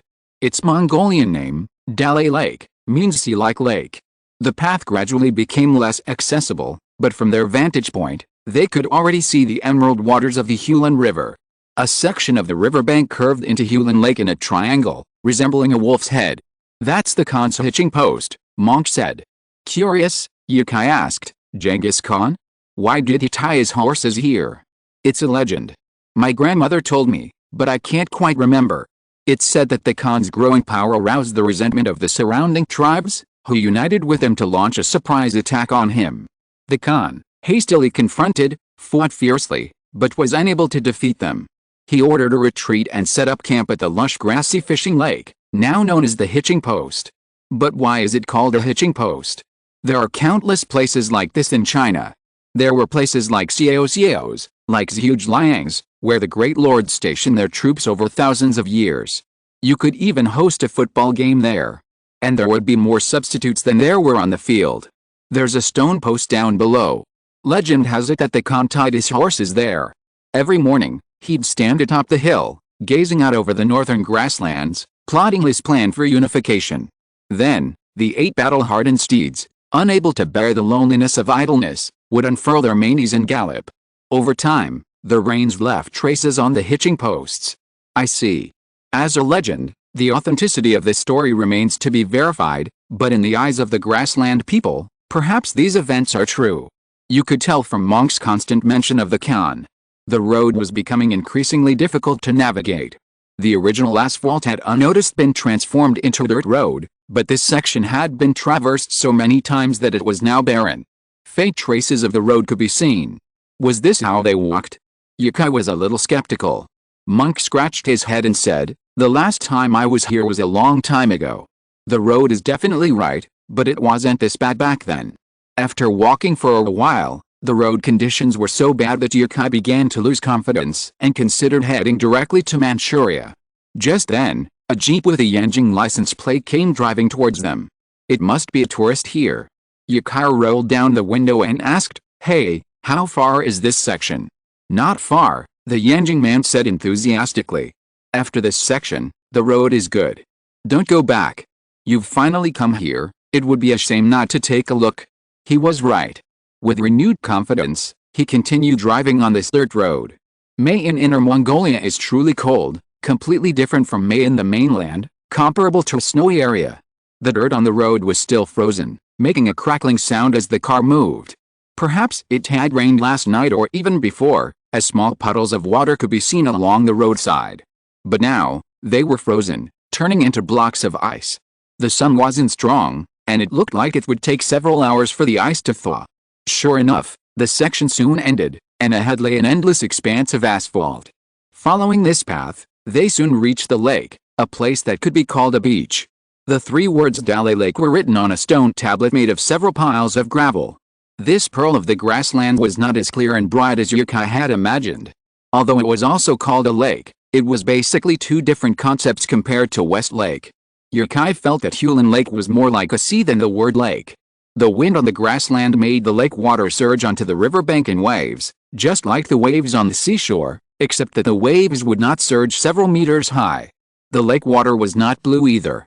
Although it was clear, it revealed a very sharp temperament. Yukai looked at the river water and said, "Is this what it means that the land and water nurture the people?" West Lake has attracted so many literati and poets. The misty rain in the south of the Yangtze River, the blue waves and pavilions, the broken bridge and the snow-covered ground are all beautiful. Hulen Lake, located in Inner Mongolia, has nurtured the grassland people who prey on the weak. You don't know how big Hulen Lake is until you reach the lake. You can't see the end at a glance. Walking to the river, Yukai touched the water. It was very cold, similar to the temperature of glacier water in the snowy region, but in the snowy region, it was flowing and drinkable. At Yukai's feet was a rock, splashing with waves. The sunlight bathed the shimmering waters of Hulen Lake, reminiscent of the ocean. In fact, the most famous attraction for tourists here is a place called Golden Beach. Why is it so famous? If you're planning to visit Hulen Lake, the navigation system will usually point you to Golden Beach. Without careful searching, you'd never find the hitching post used by Genghis Khan. While there aren't many tourists here, the scenery remains the same: grasslands, lakes, rocks, waterfowl, and everything in between. Yukai found a vantage point and photographed Hulen Lake. From such a close-up, no one would mistake it for a lake. Inland, anyone looking at Yukai's photo would mistake it for a seaside photo. Seeing Hulen Lake, Yukai realized he still preferred the grasslands. On the way to Hulen Lake, the grass was lush, herds of cattle and sheep teemed, and countless wind turbines dotted the endless grasslands. Green has always been a pleasing color, but recent online usage has made the word green a deeply unsettling concept for Chinese people. The green of the HLBE grasslands seems to have taken on a new meaning, too. One wonders what the nomadic herders living there would think. After an hour strolling around Hulen Lake, Yukai unloaded a picnic blanket from the car and called to Monk, "Come on, let's have something to eat." The car was stocked with everything, even a gas can. It was a small container Yukai had bought for emergencies. It was probably only enough for 1 or 2 meals, lasting an hour at best, but he hadn't used it yet. Fortunately, Yukai had also bought plenty of snacks and bread, enough for him to eat for 2 or 3 days. At midnight, the two set off again, heading for Manzhouli, a city 88 kilometers from Hulen Lake. Aside from a particularly poor stretch of road near Hulen Lake, the rest of the road was paved. The drive was expected to take about 2 hours. They say the sky mirrors the earth, the skies like the earth. Yukai admired the skies above the snowy regions, but the grassland skies were no less captivating. Leaving the harsh Hulen River and returning to the grasslands, Yukai seemed to hear the joyful songs of the grasslands all over again. Grassland songs all sound the same, a style often called grassland style. But listen closely and savor them, and you'll discover a vast vision. Do you hear this heroic spirit in mainland Chinese songs? Beyond the romantic trappings of romance, grassland-style songs mostly express the Mongolian people's love for the grasslands. And they're sung with a deeply moving, unmistakable grace. If you were to ask Yukai to write a song about his love for Chengdu, he'd probably only be able to write about its hot pot. If you were to write about something else, he could write about its commercial streets, the subway, the dance halls, the bars. These things are everywhere. So, writing a song about loving one's birthplace is truly difficult. 2 hours later, they arrived in Manzhouli. The architecture here is incredibly exotic. Even though Yukai is familiar with architectural styles from various regions, he can't quite pinpoint its origins. The use of color is remarkable. A third of the roofs are colorful, with European-style spires. But looking down, something a bit Russian seems to be going on. Chinese, Mongolian, Russian, and European. This blend of architectural styles creates the unique flavor of this border city. The streets are filled with plaques and advertisements in both Russian and Chinese, making one feel as if they've traveled abroad. Yukai parked his car in a parking lot and walked the streets with Monk. "It's incredible that there's a city like this in China," Yukai whispered to Monk. Walking through the streets of Manzhouli, Yukai felt for a moment like he was walking through Europe. The pedestrians looked so different from mainland Chinese. In reality, many of them were Chinese, mixed race. They might look like blonde, blue-eyed foreigners, but who knows, They might speak even more standard Mandarin than you, or even a Mongolian-style Mandarin. There's a misconception that all people with black hair and dark eyes are Asian tourists. The streets are filled with mutton restaurants. The aroma wafting from them made Yukai want to try one. He'd just had a snack, so it wasn't a full meal. As everyone knows, snacks don't count as meals, so after 3 hours and a lot of driving, Yukai's stomach was protesting. Hungry, hungry, hungry. His throat churned, his mouth suddenly dry. He said, "How about we try one of the mutton restaurants here? I want to see how the mutton here compares to the ones in the inland cities." Monk was a little surprised that Yukai was hungry again, considering he'd just had bread. But he glanced at the restaurant and said, "I have some friends in Manshali. We could go get some fresh mutton." These places are bound to be expensive, considering their tourist destinations. Manshali is truly an iconic city in Mongolia. So many people, after exploring the prairies, come to Manshali to experience the exotic locales of their homeland. It's okay, Yukai said, enthusiastically ushering Monk into a nearby hot pot restaurant. "I don't know why, but when I see a food court, I always want to try a restaurant I like. If I just walk away, I always feel like I'm missing out." The hot pot restaurant is much warmer than outside. As soon as I walked in, I could see steam rising from other people's hot pots. And the hot pot is different from the ones in Chengdu. Like the mutton hot pot in Yanjing, it has 2 layers, the upper layer is red oil, and the lower layer is clear broth. This is the first time Yukai has seen a 2-layer hot pot like this. In fact, this is the first time Yukai has eaten a hot pot with a chimney. It's not official dining time, so there are not many people here. Yukai found a seat facing the street. He really likes to see the view outside the window while eating. He didn't order many dishes, but they were all what Yukai wanted to try. He had another meal in the evening, so he couldn't eat too much at this time. 10 minutes later, steam began to rise from their pot, and he immediately felt a strong sense of enthusiasm. This double-layered hot pot always felt more powerful than the traditional hot pot in the mountain city of Chengdu. The wild mushrooms here taste good, and the lamb is sliced very thinly. It can be eaten after being dipped in a boiling hot pot. The taste of the red oil base is actually the same as that of Sichuan hot pot. But the clear soup is the taste of northern hot pot. Although Yukai has never eaten it, it is very fragrant. In addition to the must-order lamb slices, Yukai also ordered Indian flying bread and lamb skewers. They are all delicious, but it is a great pity that the stomach cannot be saved. Once you are full, you are full. When Yukai put down his chopsticks, he was about 70% to 80% full. He was still a little unsatisfied. It would be better if there were more people. Then he could order a few bottles of wine, and it would be so comfortable after eating and drinking. Monk didn't care about so much. He had to eat the evening portion at night. Since he was at the table, he had to eat his fill. So he finished a lot of the food ordered by Yukai. After everyone had eaten and drunk their fill, Yukai asked, "Didn't you say you'd show me the lyrics before we left?" "Oh, right." He wiped his mouth, pulled out his phone, opened a memo, and handed it to Yukai. "Only the lyrics. I wrote them when I first arrived on the grassland, but I've written countless songs over the years, and I'm still not satisfied with any of them." Yukai was the first person he had ever met who truly understood music. Many songwriters write songs out of passion, convinced they're good, but in reality, newcomers lack the ability to appreciate their own work. They might think it's excellent, better than many others, but when they show it to many musicians, they'll find many mistakes. The same goes for lyrics. Yukai had originally thought Monk's song would be similar. But when he saw the lyrics, he thought, these weren't lyrics, they were poetry, modern poetry. Well written. You really didn't go to college.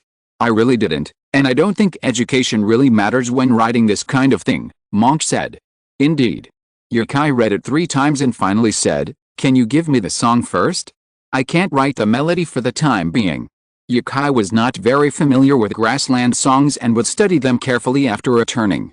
He thought it was a simple task that could be completed in a few minutes, but the lyrics were so well written that Yukai had to treat it with caution. Monk was relieved and said, "Great, Brother Yi, if there is any profit from this song in the future, I will give it all to you." "That's not necessary. You can't make money by writing music in the music industry." Chapter 219 Maomei. Yukai wasn't familiar with the music industry. However, through chance encounters, he'd gotten to know quite a few Chinese singers, and gradually, He'd learned some commonplaces within the music world. For example, the value of a song. If it wasn't a top-tier artist, 10,000 yuan would be enough, and that included writing the lyrics and music. For just composing a single song, the typical fee was around 4,000 yuan. Of course, this didn't apply to top-tier artists. Anyone at the top of any field certainly commanded a different level of value than the average person, but Yukai didn't consider his influence that significant. He wrote songs simply because he wanted to. Meng Ke sent the poem to Yukai on WeChat. Afterward, Meng Ke's tour guide work improved, but their conversations lacked the relaxed, cheerful atmosphere they'd previously enjoyed. Yukai couldn't fix that. After dinner, they strolled the streets of Manzhouli. If you're traveling to Inner Mongolia, you absolutely must visit Manzhouli. Most people come to Inner Mongolia to see the blue sky grasslands, and 80% of them choose the HLBE grasslands, right? Since you're already in HLBE, why not visit Manzhouli? Yukai had traveled extensively, but he had never encountered a city like this. Sometimes, you couldn't even see a single Chinese-style building on the streets. The surrounding houses were all Russian-style. Many of the pedestrians were ethnic Russians, while the Chinese looked more like tourists. Russians are one of China's ethnic minorities, mostly descendants of Russian immigrants who fled the war, along with a smaller number of Soviet immigrants. After centuries of development, they have developed unique customs and habits within China, possessing their own distinct ethnic characteristics. Wait! Yukai suddenly said. Across the road, a cafe was having an event. A crowd gathered outside. On the second floor, a beautiful young woman was dancing. Want to go over? Monk asked. Sure, if you say so, let's go. Let's go and take a look, Yukai said with a smile. Monk. It was a large cafe, spread over 3 floors. On the second floor balcony, a Russian girl dressed in Indian attire gently swayed her slender body, her hands clasped together, her eyes darting, a breathtaking beauty. No wonder only men were watching the performance. Yukai crossed his arms, looking up with interest like the other men, watching the dancing girl. Unlike the others, however, Yukai's expression wasn't lewd. Or perhaps, handsome men admired beautiful women, while those with average looks might think nothing of it, perhaps even debating whether to go for a latte or a Blue Mountain coffee. But the person being watched simply thought his eyes were lustful. Yukai had seen a discussion online before, saying that young Russian girls were all very beautiful. Yukai had never been to Russia, but from what he had seen in Manzhouli, he knew the statement was absolutely true. Not to mention the dancer currently performing, she was definitely handpicked and couldn't be used as a reference. But Yukai had seen dozens of ethnic Russians since arriving in Manzhouli, and the girls were indeed very beautiful, their exotic charm a plus. Any even slightly attractive foreigner would be considered, well, pretty. At the end of the song, the beautiful woman winked at Yukai before retreating to her room on the second floor. Next up was a handsome man playing the accordion. The crowd booed. The accordion actually sounds quite nice. Accordion players aren't common in mainland China. Yukai hadn't seen any in ancient towns or bars there, so he didn't expect someone here to play it so well. Monk, sensing the lateness, said, "Are you going to the National Gate today? When you get back, you can have dinner at my friend's house. I've set them up in a yurt. Are there yurts here? Of course, this is Mongolia." Yukai suddenly slapped his head. For a moment, he had completely forgotten he was still in Inner Mongolia and hadn't even asked such a stupid question. Let's go. This trip to Manzhouli was mainly to see the Russian girl, no, mainly to appreciate Russian culture. They drove to the National Gate scenic area. The National Gate is a building on the border. It was built on the side of a former railway gate, and Russia subsequently expanded and enhanced it, creating its present-day appearance. The building consists of 2 identically shaped buildings connected by a corridor. The left and right buildings have entrance and exit signs, respectively. Walking up from the entrance to the corridor connecting the 2 buildings, one can see the Russian border gate across the way, and even the Russian city across the way. Many people even brought binoculars, just to see Russia in the distance. Yukai, with good eyesight, could see the buildings of the city across the way without a telescope. He said to Monk, "I don't think the city across the way is as beautiful as Manchuria, it looks like a small town. After all, Russia doesn't pay much attention to this part of Siberia. Our scenery here is unique, and it even has a more Russian feel than the city across the way." Monk had been here many times and didn't know its hidden gems, but he knew some of the worthwhile spots. He asked Yukai, "Brother Yi, there's a museum over there about the history of the Red Army. Are you interested? I've read enough about it in books, so I won't go." He had heard so many stories about the country in school, and if he had more time, he wouldn't mind joining a group tour, but time was clearly tight, so he passed on the attraction for now. The border gate had become a popular attraction in Inner Mongolia. Now it was dotted with duty-free shops and shopping malls, all in a Russian style, giving it the feeling of being in the garden of a European aristocrat. Walking from the national border toward the city center, you'll see a Matryoshka doll over 10 meters tall. This is Manshauli's Matryoshka Square, now also known as the Matryoshka Scenic Area. It's filled with nesting dolls about 1 meter tall, a Russian circus, and souvenir shops. Circus? Yes, but the Russian circus only comes to Matryoshka Square once every few days, and I don't know if they'll be there tonight. Curious, he walked toward the Russian circus, but passed the gate, finding it closed. A notice nearby revealed that the show had only been held 2 days prior. Ever since seeing Matryoshka Square, Monk had been discussing the circus's performance with Yukai, so he was still somewhat excited about what they'd be like. "Looks like I'm 2 days late," Yukai said dejectedly. Since the square is called Matryoshka Square, the Matryoshka dolls must be its iconic symbol. Yukai had previously assumed they were just a hype stunt, but Russians actually really love them. Chapter 220, Prohibition of Nesting Dolls. Matryoshka dolls are a uniquely Russian wooden toy. They typically consist of multiple hollow wooden dolls nested within each other, each with a unique design. Most often, they are cylindrical, with varying colors and details. There's a popular online slang term, no Matryoshka dolls. What does it mean? Humans are essentially repeaters. Whenever there are more than 5 or 6 identical comments under a particular work, someone will say, no Matryoshka dolls. Russian Matryoshka dolls are small dolls nested within a large one. Aside from their size, they are identical in every other respect. The first building you see upon approaching the scenic area is undoubtedly the massive Matryoshka doll, which appears to be over 10 meters tall. It depicts a girl in a blue dress, her arms crossed over her chest. It's unclear whether this is a statue or a truly massive doll. If it were a true Matryoshka doll, it would likely have hundreds of layers. About 10 meters inside, past a building on the left, you'll see another doll, even larger than the female one you just saw. This one is also female, and its primary colors are red and yellow. As they approached, they realized that the 2 enormous nesting dolls were actually buildings. The largest one was actually a hotel, called the Matryoshka Hotel. Seeing Yukai walking in, Monk asked, "Brother Kai, are you staying in a hotel?" "Yet, aren't we going to the grasslands to see the yurts later? So I might stay here tonight." "Let's go ask how much it costs. We can stay in the yurt." "That would be really bothersome for your friend.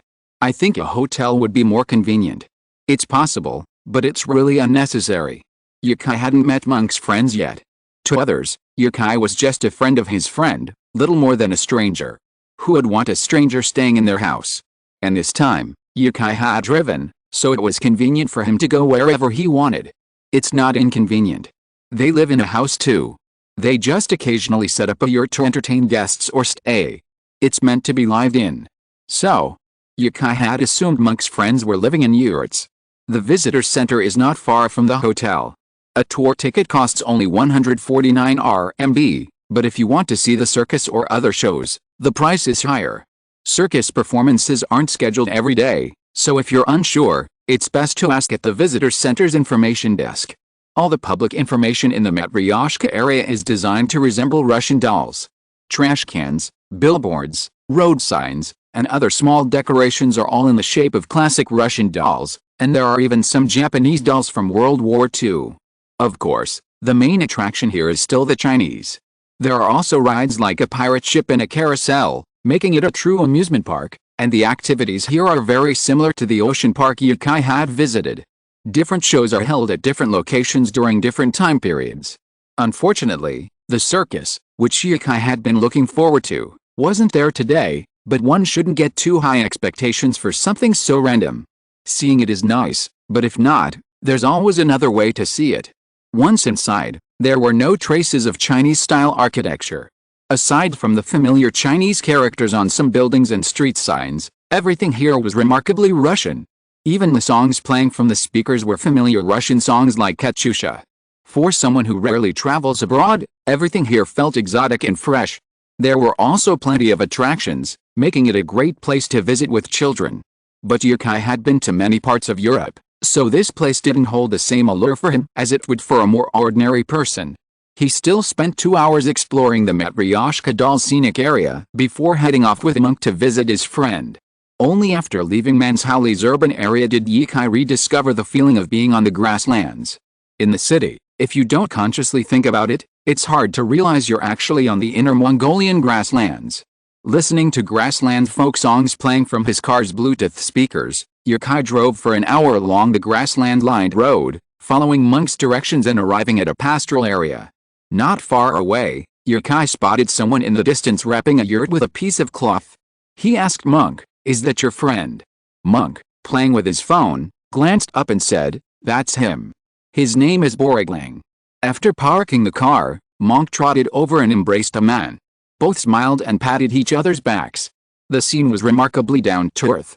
These herders, you might say, were wealthy, dressed simply and unconcerned about cleanliness. But to say they were broke was out of the question. Such a vast expanse of grassland, home to countless cattle and sheep. It felt like a single herder in Mongolia could support a dairy shop. They certainly had plenty of money. As they embraced, Yukai gazed at the beautiful grassland. Countless cows dotted the landscape, sheep huddled together, a few horses grazing, some looking up, their heads unseen. The yurt was half-built, and because it hadn't been properly tied with straps, one corner was tilted in the wind, revealing the interlocking wood within. The green grass on the grassland was bent down by the wind, tilting to one side. A horse nearby, sensing the gust, let out a cry and, with its family, moved to a different spot to graze. "Brother Yi, this is my good brother, Boriglang."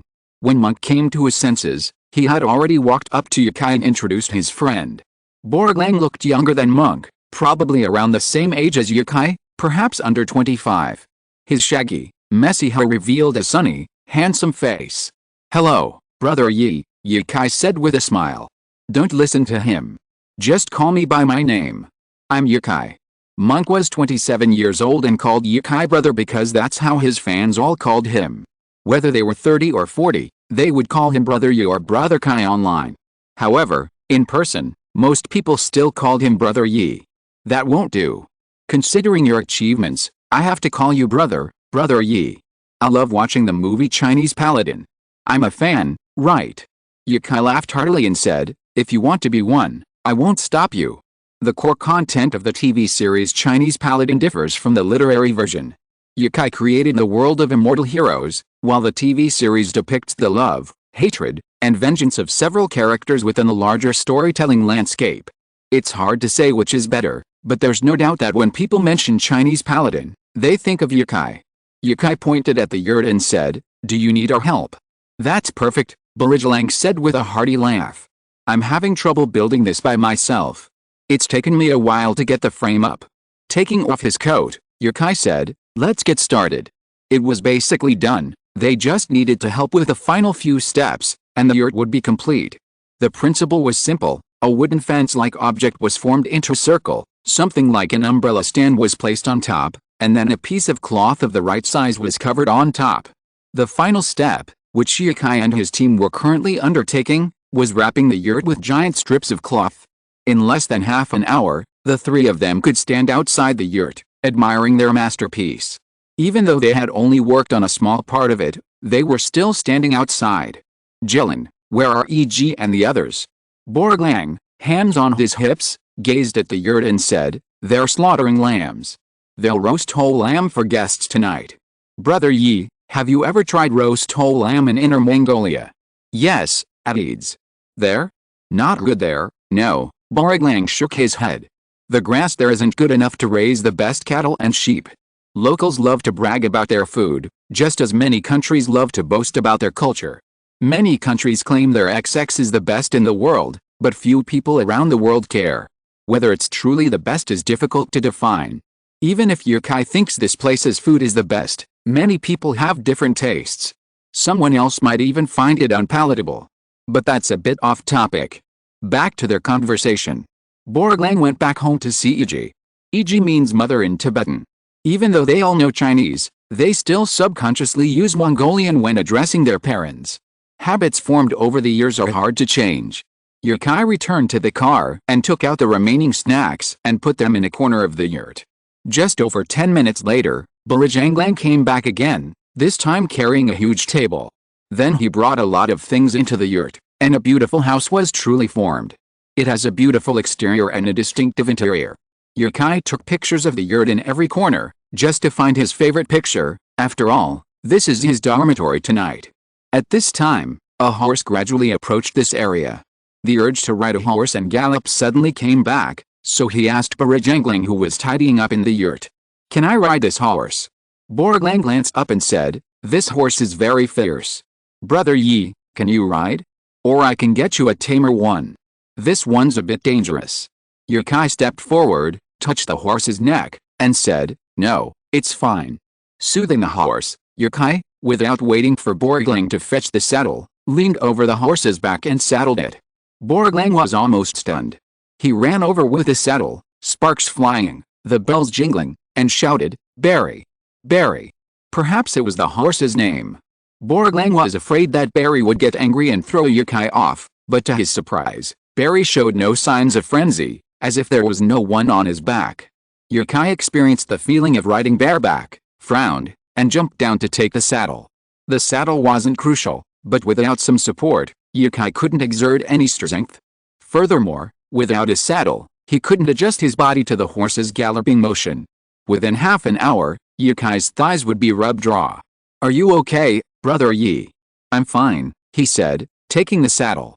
Borglang breathed a sigh of relief at Barry's composure and asked Yukai, "That's impressive, Brother Yi, to be able to control a wild horse without a saddle." Not bad, Yukai said modestly. Saddled, Yukai rode even faster this time. No one was willing to drive him around, so this time, Yukai would have to find a way to take his own photos. Yukai gave Monk and Borglang a grassland salute.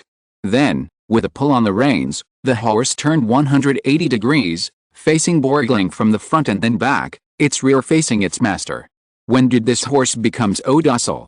Is it trying to recognize people? Borglang said with a sigh. Yukai didn't hear these words, because the horse had already run far away, and the strong wind whistled past his ears, making Yukai become a person who had lost the ability to hear. This horse is faster than the horses he had used before. Before this, the most enjoyable place Yukai had run was actually on the pasture of Yitz's eldest brother Bader's home, not on the racetrack. On the track, it is difficult to see the lush green scenery of the grassland. But you can only do that when running on the grassland, and you can sit down and rest at any time. No one would think about the 100-meter race while strolling around, right? The cows and horses that were originally leisurely on the grassland, saw Barry's figure as if they saw a demon king, and made way for Barry, with a momentum similar to the 4 great talents of Jiang and traveling. The crisp sound of horse hooves lasted for an hour before it stopped. At this time, the yurt had been transformed into a habitable house. Seeing Yukai conquer the horse, Borglang, who had been waiting for a long time, was about to mount and test it out. However, he clearly lacked Yukai's friendliness and was nearly kicked by the horse. "Hey! What do you mean?" Borglang was confused. What was going on? If it weren't for the fact that horses have different tastes than humans, he would have suspected the horse had a crush on Yukai. "Who is your master, anyway? Who feeds you every day?" It was dinner time when Yukai finally saw Borglang's parents. They were both very handsome, no wonder their son was also good-looking. They were wearing traditional Mongolian robes, holding blue hadas, and one held a wine glass. Except for Yukai, no one was an outsider here. He stood up, bowed solemnly, and let the old man put the hada on him. He took the glass with his left hand, nodded and smiled at the 2 elders, and drank it in one gulp. Once a glass of wine was down, it was likely that there would be more drinking to come. According to the book, Mongolians don't like young people drinking alcohol, as it violates ancestral customs. But from what Yukai had learned, Mongolians loved to toast. Fortunately, there were not many people around today, so Yukai could still tolerate it. The yurt was not far from the house, and at this moment, a fragrant aroma drifted into Yukai's nose on the wind. It was the smell of a roasted whole lamb set up on the side of the house. It looked like it was almost done. Chapter 221 Late Night Story. Ever since entering the grasslands, Yukai had been wondering what authentic Mongolian barbecue tasted like. He'd eaten plenty of beef and mutton along the way, but they'd all been prepared with modern seasonings, and the flavor wasn't much different from what you'd find outside. The meat here was just more tender. Now it was time to indulge his taste buds. Following the aroma of meat, Yukai arrived at the grill. A freshly slaughtered lamb was skewered into solid skewers, grilled with minimal seasoning. Barijilang's mother had told Yukai that this was traditional Mongolian barbecue, just a sprinkle of coarse salt and nothing else. Yukai's vision of Mongolian barbecue was instantly shattered. He'd assumed it was a different kind of barbecue, but now he realized it was simply a simplified version. The finished product was placed on a huge iron plate. Auntie gestured for Yukai to try it first, and he didn't hesitate, picking up the top skewer. The biggest difference between his homemade lamb skewers and those sold outside was the sheer weight. The lamb was so heavy it seemed to bend the skewers, a testament to its sheer quantity. Yukai took a bite, and the delicious aroma immediately filled his mouth. The meat was truly tender, and most importantly, such a simple cooking method subdued the mutton's strong smell, making it taste like a top-notch steak. Yukai suddenly remembered a saying in the food world: high-end ingredients often require only the simplest cooking methods, and that's even with salt. Some ingredients don't even need anything else when cooked, they're ready to eat, just blanching. Take mushrooms, for example. Of course, meat still needs seasoning, otherwise it will have an unspeakable taste. Seeing Yukai enjoying his meal, Barijilang's parents looked at each other and laughed. How was it, little brother? Was it delicious? Delicious, delicious. It tasted great. They were all having dinner together. Barijilang had originally wanted to invite a singer, but ultimately decided against it. Yukai was worried when he heard they were planning to have a singer. Fortunately, he gave up the idea. That night, Yukai really wanted to fall asleep naturally, not get drunk and be carried to bed. The men's fighting abilities were decent, and within a meal's time, only the skeleton of a roasted whole lamb remained. Monk asked Yukai if he wanted to stay in the yurt at night, and Yukai replied in the affirmative. Are you kidding? Of course I do. So, after dark, Yukai was left alone in the yurt. Perhaps the biggest difference between a yurt and a tent is the greater safety it offers. He wouldn't hear the whistling wind that's so common in a tent. The wooden frame and cloth shielded him from the distracting sounds outside, and being alone inside a yurt felt incredibly peaceful. Yukai sorted through the photos he'd taken that day on his computer, but even after finishing, he didn't feel like going to bed. Seeing it wasn't even 9 o'clock yet, he decided to start a live stream. His car was parked not far from the yurt, so he went to get the stand and returned to the warmth of the yurt. He discovered another advantage of the yurt: warmth. While the outside temperature plummeted after sunset, the warmth inside remained unwavering. Yukai placed his phone on the table he'd brought during dinner and started the live stream. Hello everyone, good evening. Is anyone watching the live stream? Yukai greeted. Brother Kai is actually live streaming so often. He just live streamed 2 days ago, and now he's live streaming again 2 days later. How strange, you're the one saying that, okay. It seems like it's a rare occasion for him to live stream once every 3 days.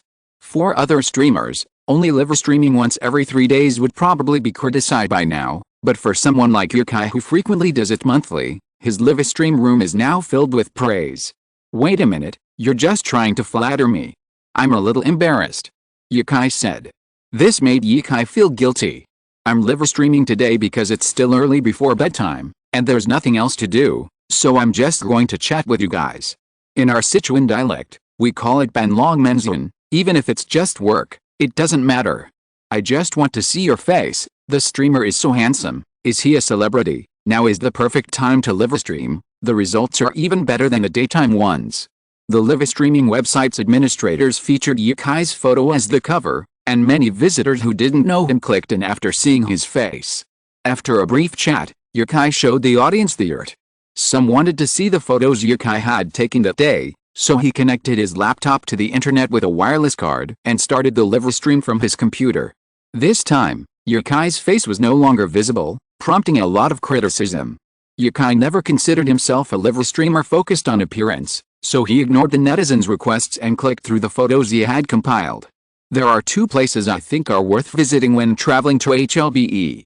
One is Zhelenor. Zhelenor, Translated directly from Mongolian, means sea-like lake. It's home to Hulin Lake, one of China's largest freshwater lakes. Doesn't the photo look like the ocean? He clicked on the photo, revealing a surging ocean under the dazzling sunlight, reminiscent of a coastal beach. Yukai's photography skills were impeccable, with just the right light sensitivity. Even though he was shooting directly into the sun, there wasn't a single large reflective spot on the ocean. Only a few gem-like reflections could be seen on the surging waves. Zholenur gets its name from this lake. It's called Hulin Lake, and the Hulin in HLBE also comes from this lake.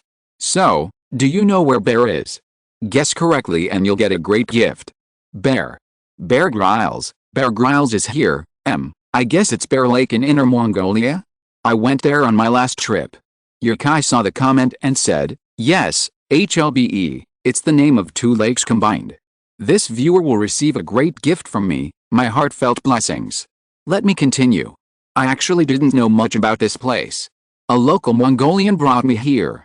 Before, I thought the most beautiful lake was West Lake, but after seeing Hulin Lake, I have a new definition of the most beautiful lake.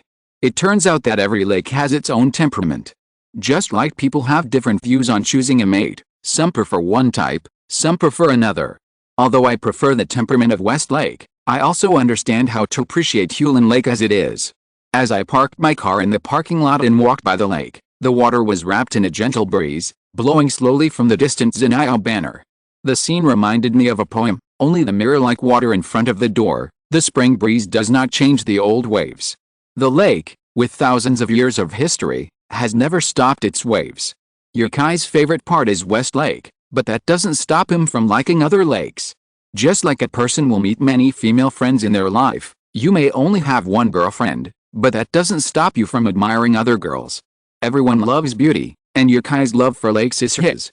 He had originally planned to write a travelogue after this trip, but now that he was so interested in commentary, he just spoke about what he wanted to write during the live stream. In the end, Yukai simply used this live stream as a place to publish his travelogue, switching from text to spoken language and sharing it directly with the audience. My personal habit is that when I visit a place, I always try to learn about its history and see if there are any particularly interesting historical events. Based on what I've learned, I'd like to share with you the story of Hulin Lake. Yukai turned on the live stream on his phone again, placing it on the table and focusing it on himself, who was sitting cross-legged on the bed. In the dim light, he watched the handsome man, whose face looked pale because of the light. The audience felt as if Yukai was about to pounce on them and suck their blood. But as soon as Yukai spoke, his gentle voice drew one into his artistic conception, and looking back at the live stream studio no longer felt daunting. It simply felt like a nighttime storytelling session. The dim lighting served to enhance this literary atmosphere. Hulin Lake can be said to be the cradle of northern ethnic minorities. The Zholenur people originated here. The prevailing view is that the Zholenur are the ancestors of Indians, Koreans, and people from other island nations. Many scholars from other island nations come here specifically to study the Zholenur people. Zholenur is also known as the home of mammoths. The nearby museums display numerous mammoth statues, as well as other large animals like rhinos and manatees. Yukai paused before adding, some viewers may ask, you've been talking about animals for so long, what does this have to do with the Zholenur people? Of course it does. They can be eaten. What was the point of being human in ancient times? Of course, it was all about food. Could they become poachers? Selling the furs of hunted animals to other bosses? That wasn't even possible back then. Getting back to the point, Yukai said, with its inexhaustible water supply and warm climate, this place is a paradise gifted by heaven. It's precisely because of these unique conditions that Hulin Lake has nurtured countless northern ethnic groups.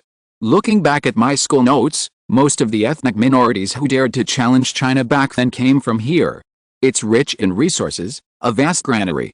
Why does one get the illusion that whoever controls Hulin Lake controls the world? Chatting late into the night, Yukai finally turned off his live stream amidst the lingering comments from netizens.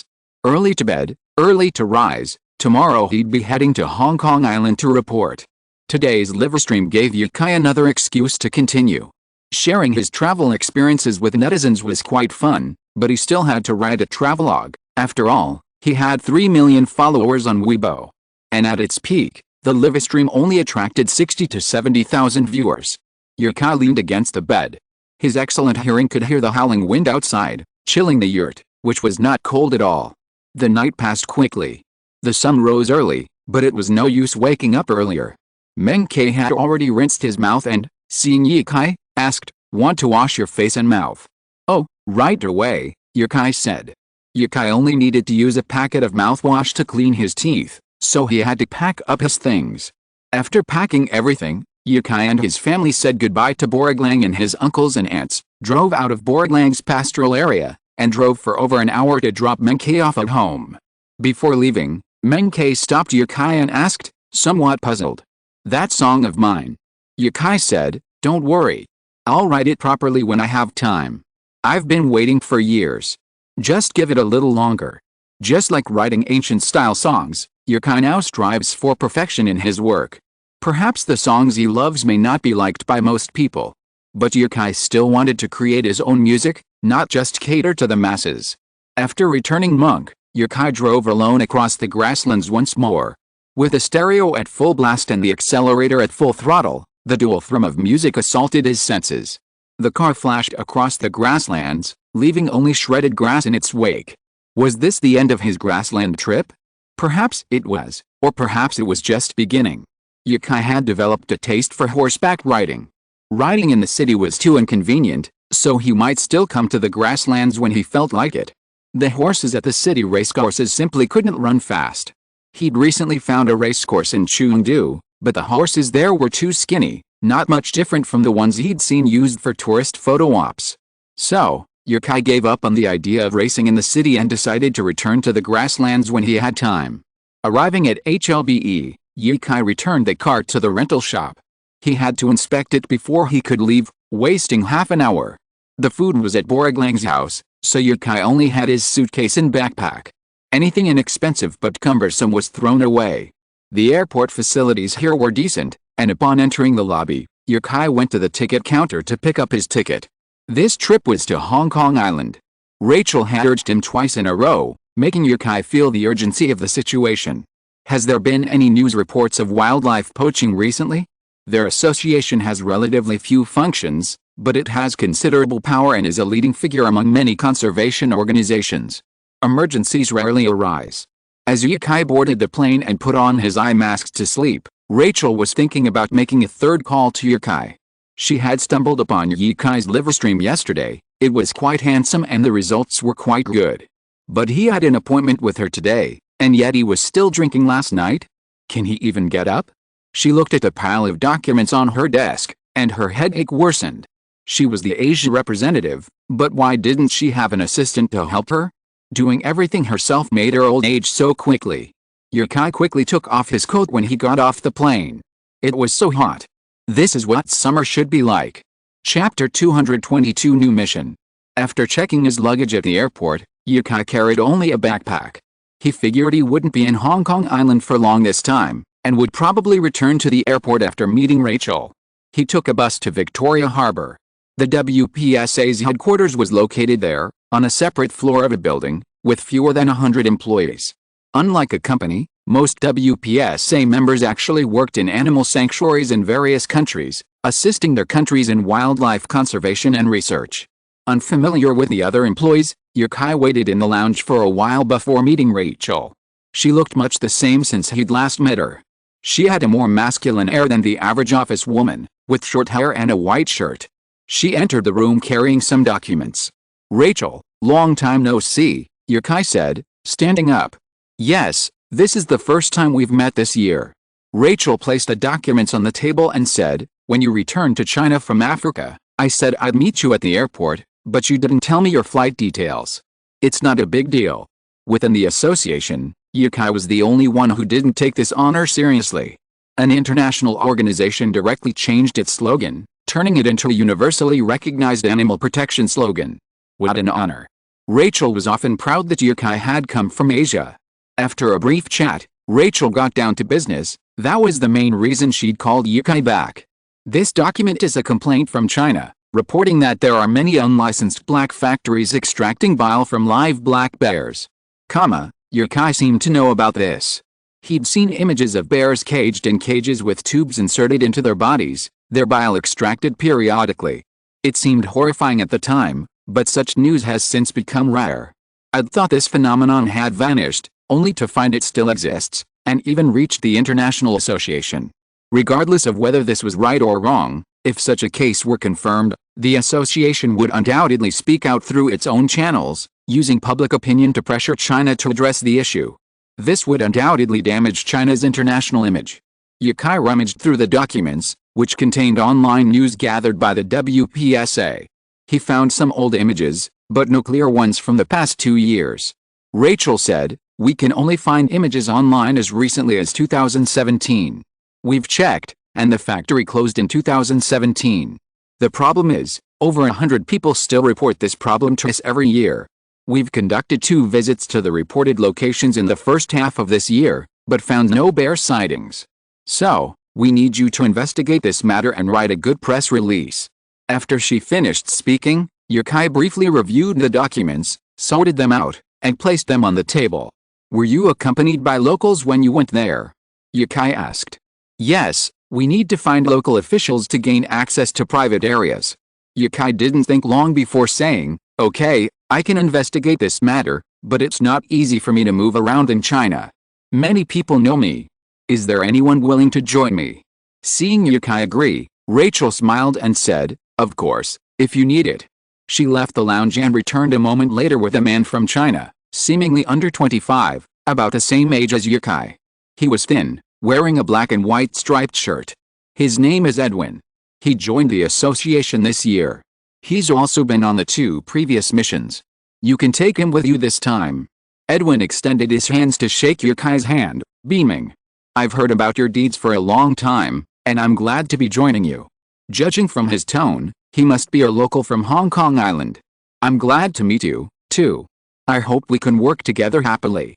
I wonder what your Chinese name is." Luo Zhenggang. If Yukai had been traveling alone, he would have probably gone straight back to the airport, but Luo Zhenggang needed to go home to pack and prepare, so he couldn't leave with Yukai directly. So they had to wait until the next day. Yukai had opened a hotel nearby to relax, a perfect time to catch up on some recent work.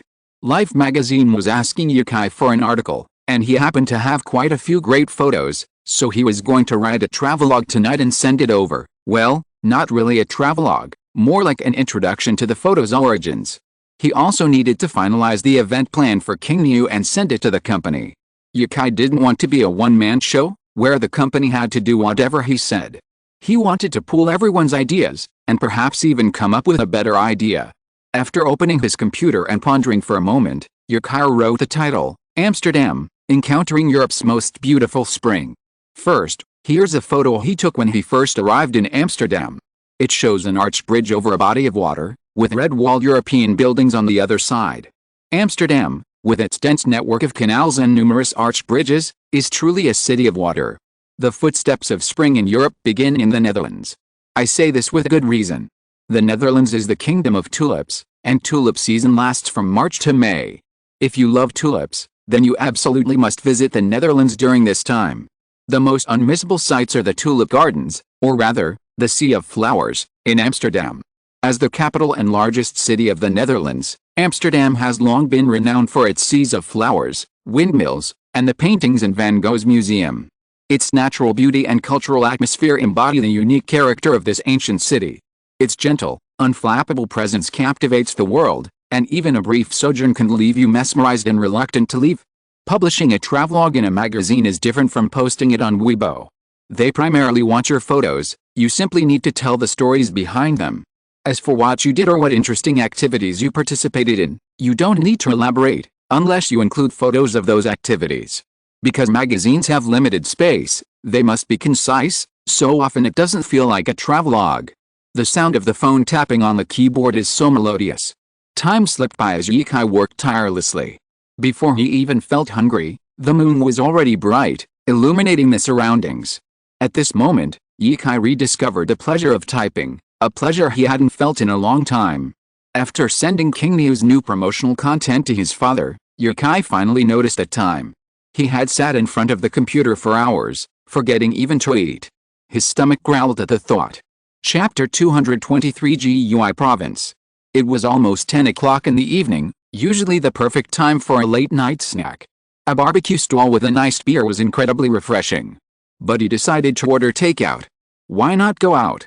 Of course, it was too stuffy outside.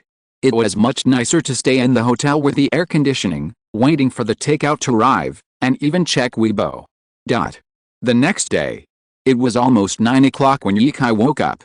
After contacting Luo Zhenggang, he bought a 1 p.m. ticket to Gui Province, one of the reporting points and the place Luo Zhenggang and his team had previously visited. The weather in Gui Province was even warmer than Hong Kong Island. As soon as he stepped off the plane, Yikai felt the intense warmth of Gui Province, a warmth that practically melted him. How could this happen? I've only been away for a few days, Yikai said. When he left Chengdu for Inner Mongolia, the weather was still relatively cool. Sometimes it rained at night, and he'd have to wear a coat the next day. How could it suddenly be so scorching? He checked the temperature on his phone. 33 degrees. Luo Zhenggang shielded his eyes from the sun and said, "Yeah, who can stand this kind of weather? The temperature fluctuates so quickly. I should have stayed abroad to work." This person was a true overseas returnee. Sent abroad to study as a child, he only returned to China to work after graduating from university last year. It's better back home anyway. When it's hot, just turn on the air conditioner. Summer will pass sooner or later. Yikai liked people like him, those who gained knowledge abroad and returned to build the motherland. He didn't have that kind of talent. As the saying goes, the most useless person is a scholar. But in this era, it's not so bad. A scholar who does well can have considerable influence. Brother Yi, that's true. Where do you think we should go first? There were 3 reported locations in your province, 2 of which were deep in the mountains and forests. The closest to the city was also far from the airport, a nearly 4-hour drive. Let's go to the nearest one. Let's rent a car first. He left the airport, pulling his suitcase, sighed at the bright sun, and resolutely walked into the sunlight. He wasn't really afraid of getting a tan, his physique was difficult to tan. But he was afraid of heat. Fortunately, there was a car rental stand right outside the airport, and everything only took 15 minutes. With the air conditioning on, Yikai drove to his first stop. The best outcome would be to spot a black bear there, allowing him to snap a few photos. Yikai had researched the situation. Perhaps due to the domestic demand for bear bile, there were no relevant laws in place. The technique for extracting bile from live bears was originally introduced from North Korea, but in the 1980s, tubeless drainage was developed in China, and it has now become widespread. Tubeless drainage involves creating a drainage tube using the bear's own tissue through a minor surgical procedure. To collect bile, a flexible catheter is inserted, and bile flows naturally within a few seconds, without interfering with the bear's natural movements. It still sounds a bit cruel, but if the bears were raised captive, it wouldn't be unacceptable. Yikai wasn't a saint who'd have to take care of everything. Naturally, being reported was the first possibility. While extracting bear bile isn't illegal, using the first method, extracting it from live bears, is. This practice often occurs in mountainous areas, where villagers want to profit from bear bile but lack sophisticated technology. So, they resort to the most ancient and brutal methods. It's likely these people aren't aware of the law, or at most, that it's not a good idea. Driving into the city, Luo Zhenggang suggested, "Do you want to look for some pinhole cameras? You can't buy them, right?" Yikai said. "Those you can buy commercially aren't really pinhole cameras, they're probably no bigger than a finger and extremely conspicuous." Luo Zhenggang said, "Of course not. We can ask the sheriff for help. As long as we show our ID, they can usually borrow one. Brother Yi, your ID is P4 level, so it should be possible." "Forget it, let's not go to them," Yikai said. He might borrow something, but the person might have escaped, leaving him with nothing and all his efforts in vain. Passing by a service area, Yikai parked the car and the 2 of them rested and ate something. Then Luo Zhenggang took over the wheel and drove straight to the first stop. Guizhou Province is a decent-sized province with unique scenery, perhaps rivaling Yelin in terms of mountain and waterscapes. While Guizhou Province ranks relatively low in China, its mountains still support many journalists. Mysterious finds are constantly being discovered there. A drone survey revealed a tomb built in the mountains. Yikai had seen this sort of thing numerous times on his WeChat moments, and each time he felt like a wasted few seconds. He'd finally have time to check his posts, only to find it filled with WestJet merchants or marketing accounts. They were heading to town, while the other two locations would lead into the mountains. Both were praying for something to be discovered there. Luo Zhangjiang had been there before, but didn't venture into the mountains. The WPSA had investigated this matter twice, once in Guizhou province and once in another province. This was the only one they had investigated in Guizhou province.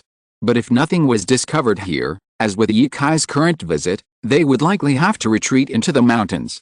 Like most inland towns, the economy in Guizhou province was perhaps even weaker. Once inside the city limits, many people were selling vegetables along the already narrow roads. The car drove slowly. Luo Zhangjiang wasn't very familiar with left-hand drive. Finding a guest house with a parking lot, Luo Zhangjiang looked at Ye Kai and asked, "Brother Yi, are you staying here?" "Here we are. There might be better hotels," but he was too lazy to look. It wasn't like he couldn't stay. Ye Kai booked 2 of the best rooms. He could ask Rachel to reimburse him for the outgoing money, he just had to bring his invoice or receipt. After landing, he drove for several hours and arrived at a small town just as it was getting dark. After a shower, Ye Kai knocked on Luo Zhangjiang's door. "Brother Yi. It's me. Going out for something to eat." "Right out." A few seconds later, Luo Zhangjiang opened the door, his phone in his left hand, video chatting with a girl in Cantonese. Ye Kai listened for a few words and realized the girl was his girlfriend. He felt jealous. On his way downstairs, Ye Kai also called Sirisha, but she didn't answer. He quickly texted her back. "You were in class, why did you suddenly think of me? Isn't it usually me who looks for you?" Glancing at the couple chatting animatedly, Ye Kai blinked and typed, "I just missed you." Finding a good restaurant in the small town was a bit of a hassle. Neither of them was familiar with the area. They just found a random restaurant and ordered 3 stir-fries. When out and about, everything should be done according to one's own convenience. Ye Kai was used to it, having tried both delicious and unpalatable dishes. However, Luo Zhangjiang clearly didn't like the atmosphere of the small restaurant and frowned. If you're listening to this novel on a channel other than Fanfic World, it means they downloaded and uploaded it without effort. We cordially invite you to visit our channel, Mundo Fanfic Novelis. There you'll find the original version of this story and you can explore many other novels of various genres. We're waiting for you to immerse yourself in a world of incredible novels. Chapter 224 Rice Tofu.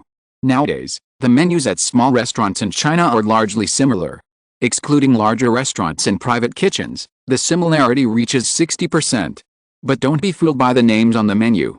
When you arrive in a new place, ordering shredded pork with fish-flavored sauce or stir-fried vegetables won't yield the flavors you expect.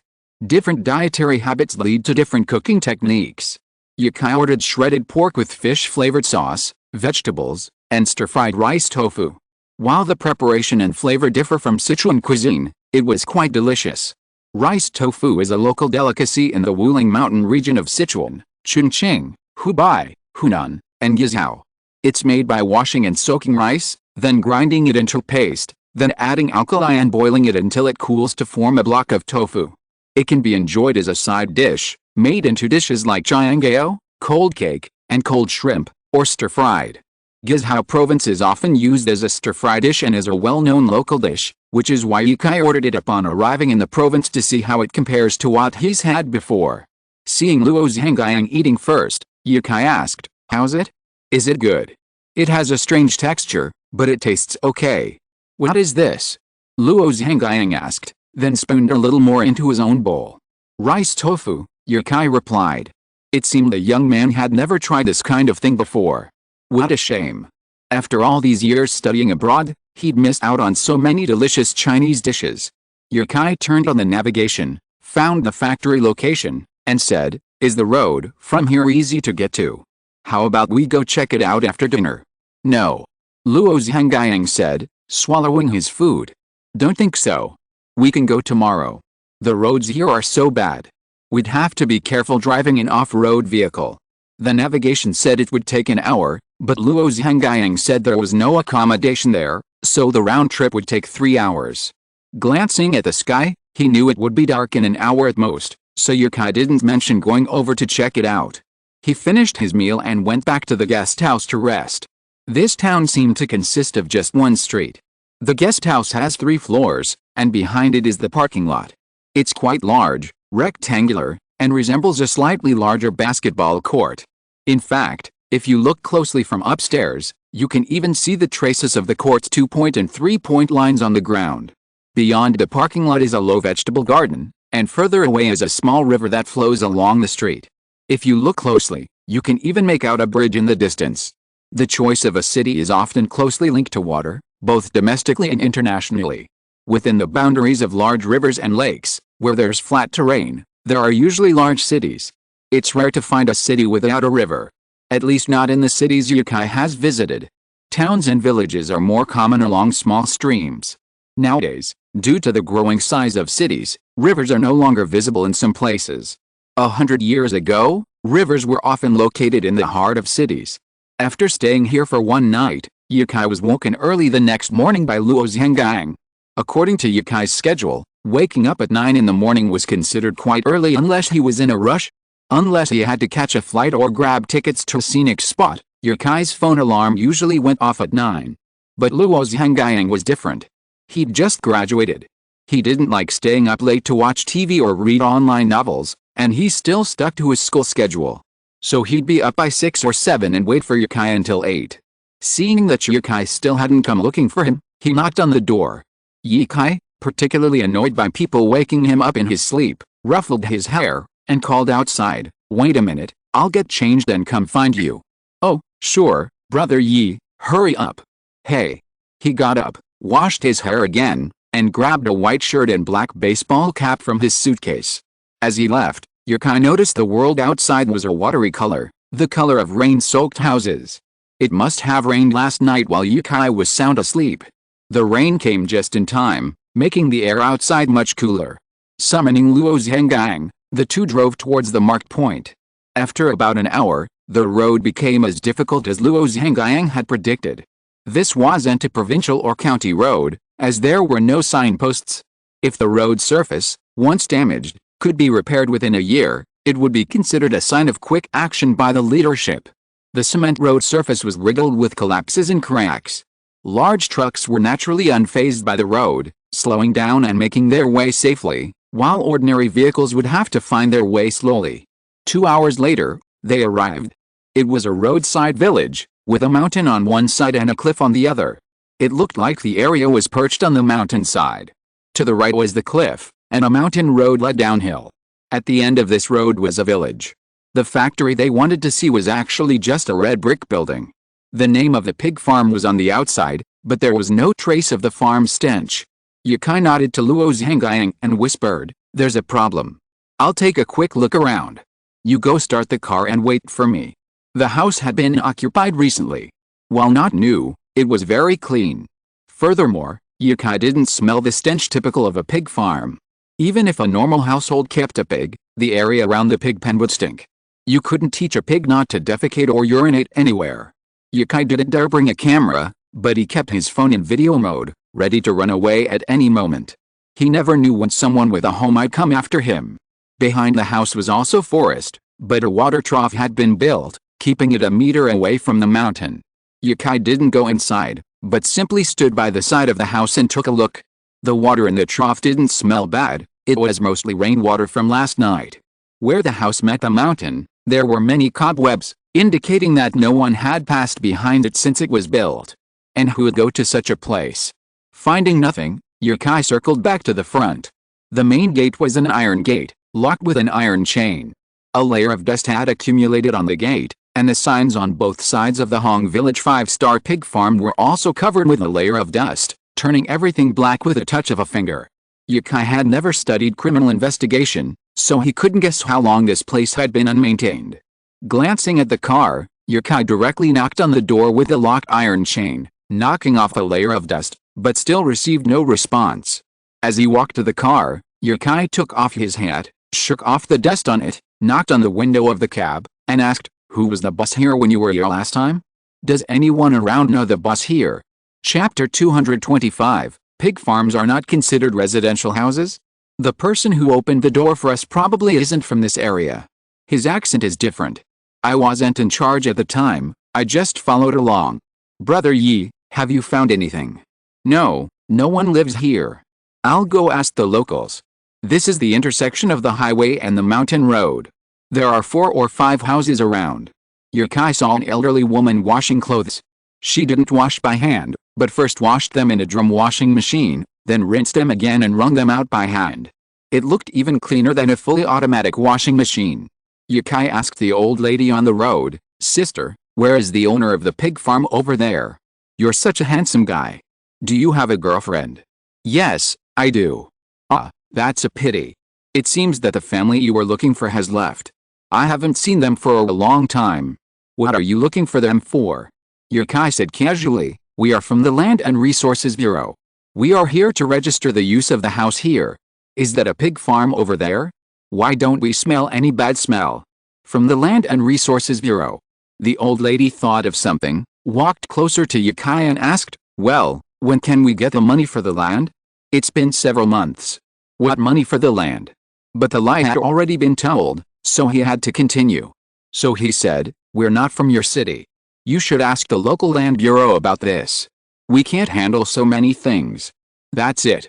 "Haha, yes." The old woman walked in, took one look at Yukai's face, and her admiration grew. She tutted, "That family's surname is Wang. I wonder if they raise pigs or something. I haven't seen them in 2 or 3 months." Yukai thought about it. 2 or 3 months was actually the last time the association came to inspect, which meant the place had been closed since then. "Thank you, sister. Is there any way to get us in? We can't do our job like this. No one's here. The lock will open easily. You can just go in on your own." Yukai was at a loss for words and said, "That's considered trespassing. How can a pig farm be considered a private residence?" Well, there was no way. Yukai wandered back, but his efforts weren't in vain. At least he knew this place wasn't a pig farm, and he knew the owner had fled months ago. After confirming that the lock couldn't be opened, Yukai walked around the area again. The broken glass on the wall made Yukai give up the idea of climbing. The seemingly small factory was so well protected that nothing could be seen from the surroundings. But if they couldn't see anything from here, they would have to go into the mountains. Neither Luo Zhengang nor Yukai really wanted to go into the mountains to work at this time. Not only was it hot, but there was no guarantee of success. However, compared to this previously inspected area, the 2 reporting points in the mountains hadn't been alerted yet, giving them a greater chance of obtaining information. If bear bile was really being extracted in this place, it certainly wasn't using a refined method, but rather the most brutal one introduced from North Korea in the 1970s and 1980s. The inhumanity of this live bear bile extraction method aside, it was strictly prohibited in China. As Yukai got into the car, Luo Zhengyang immediately asked, "How is it?" "Something quite good," Yukai said. The owner of this pig farm was unknown to the locals. They only knew his surname was Wang, and everyone called him Director Wang. While no one knew what he was raising, no one suspected anything. Who would suspect that someone you see every day is a criminal? Using a criminal as an excuse isn't a good idea. I haven't found any evidence yet, and perhaps it's all just speculation.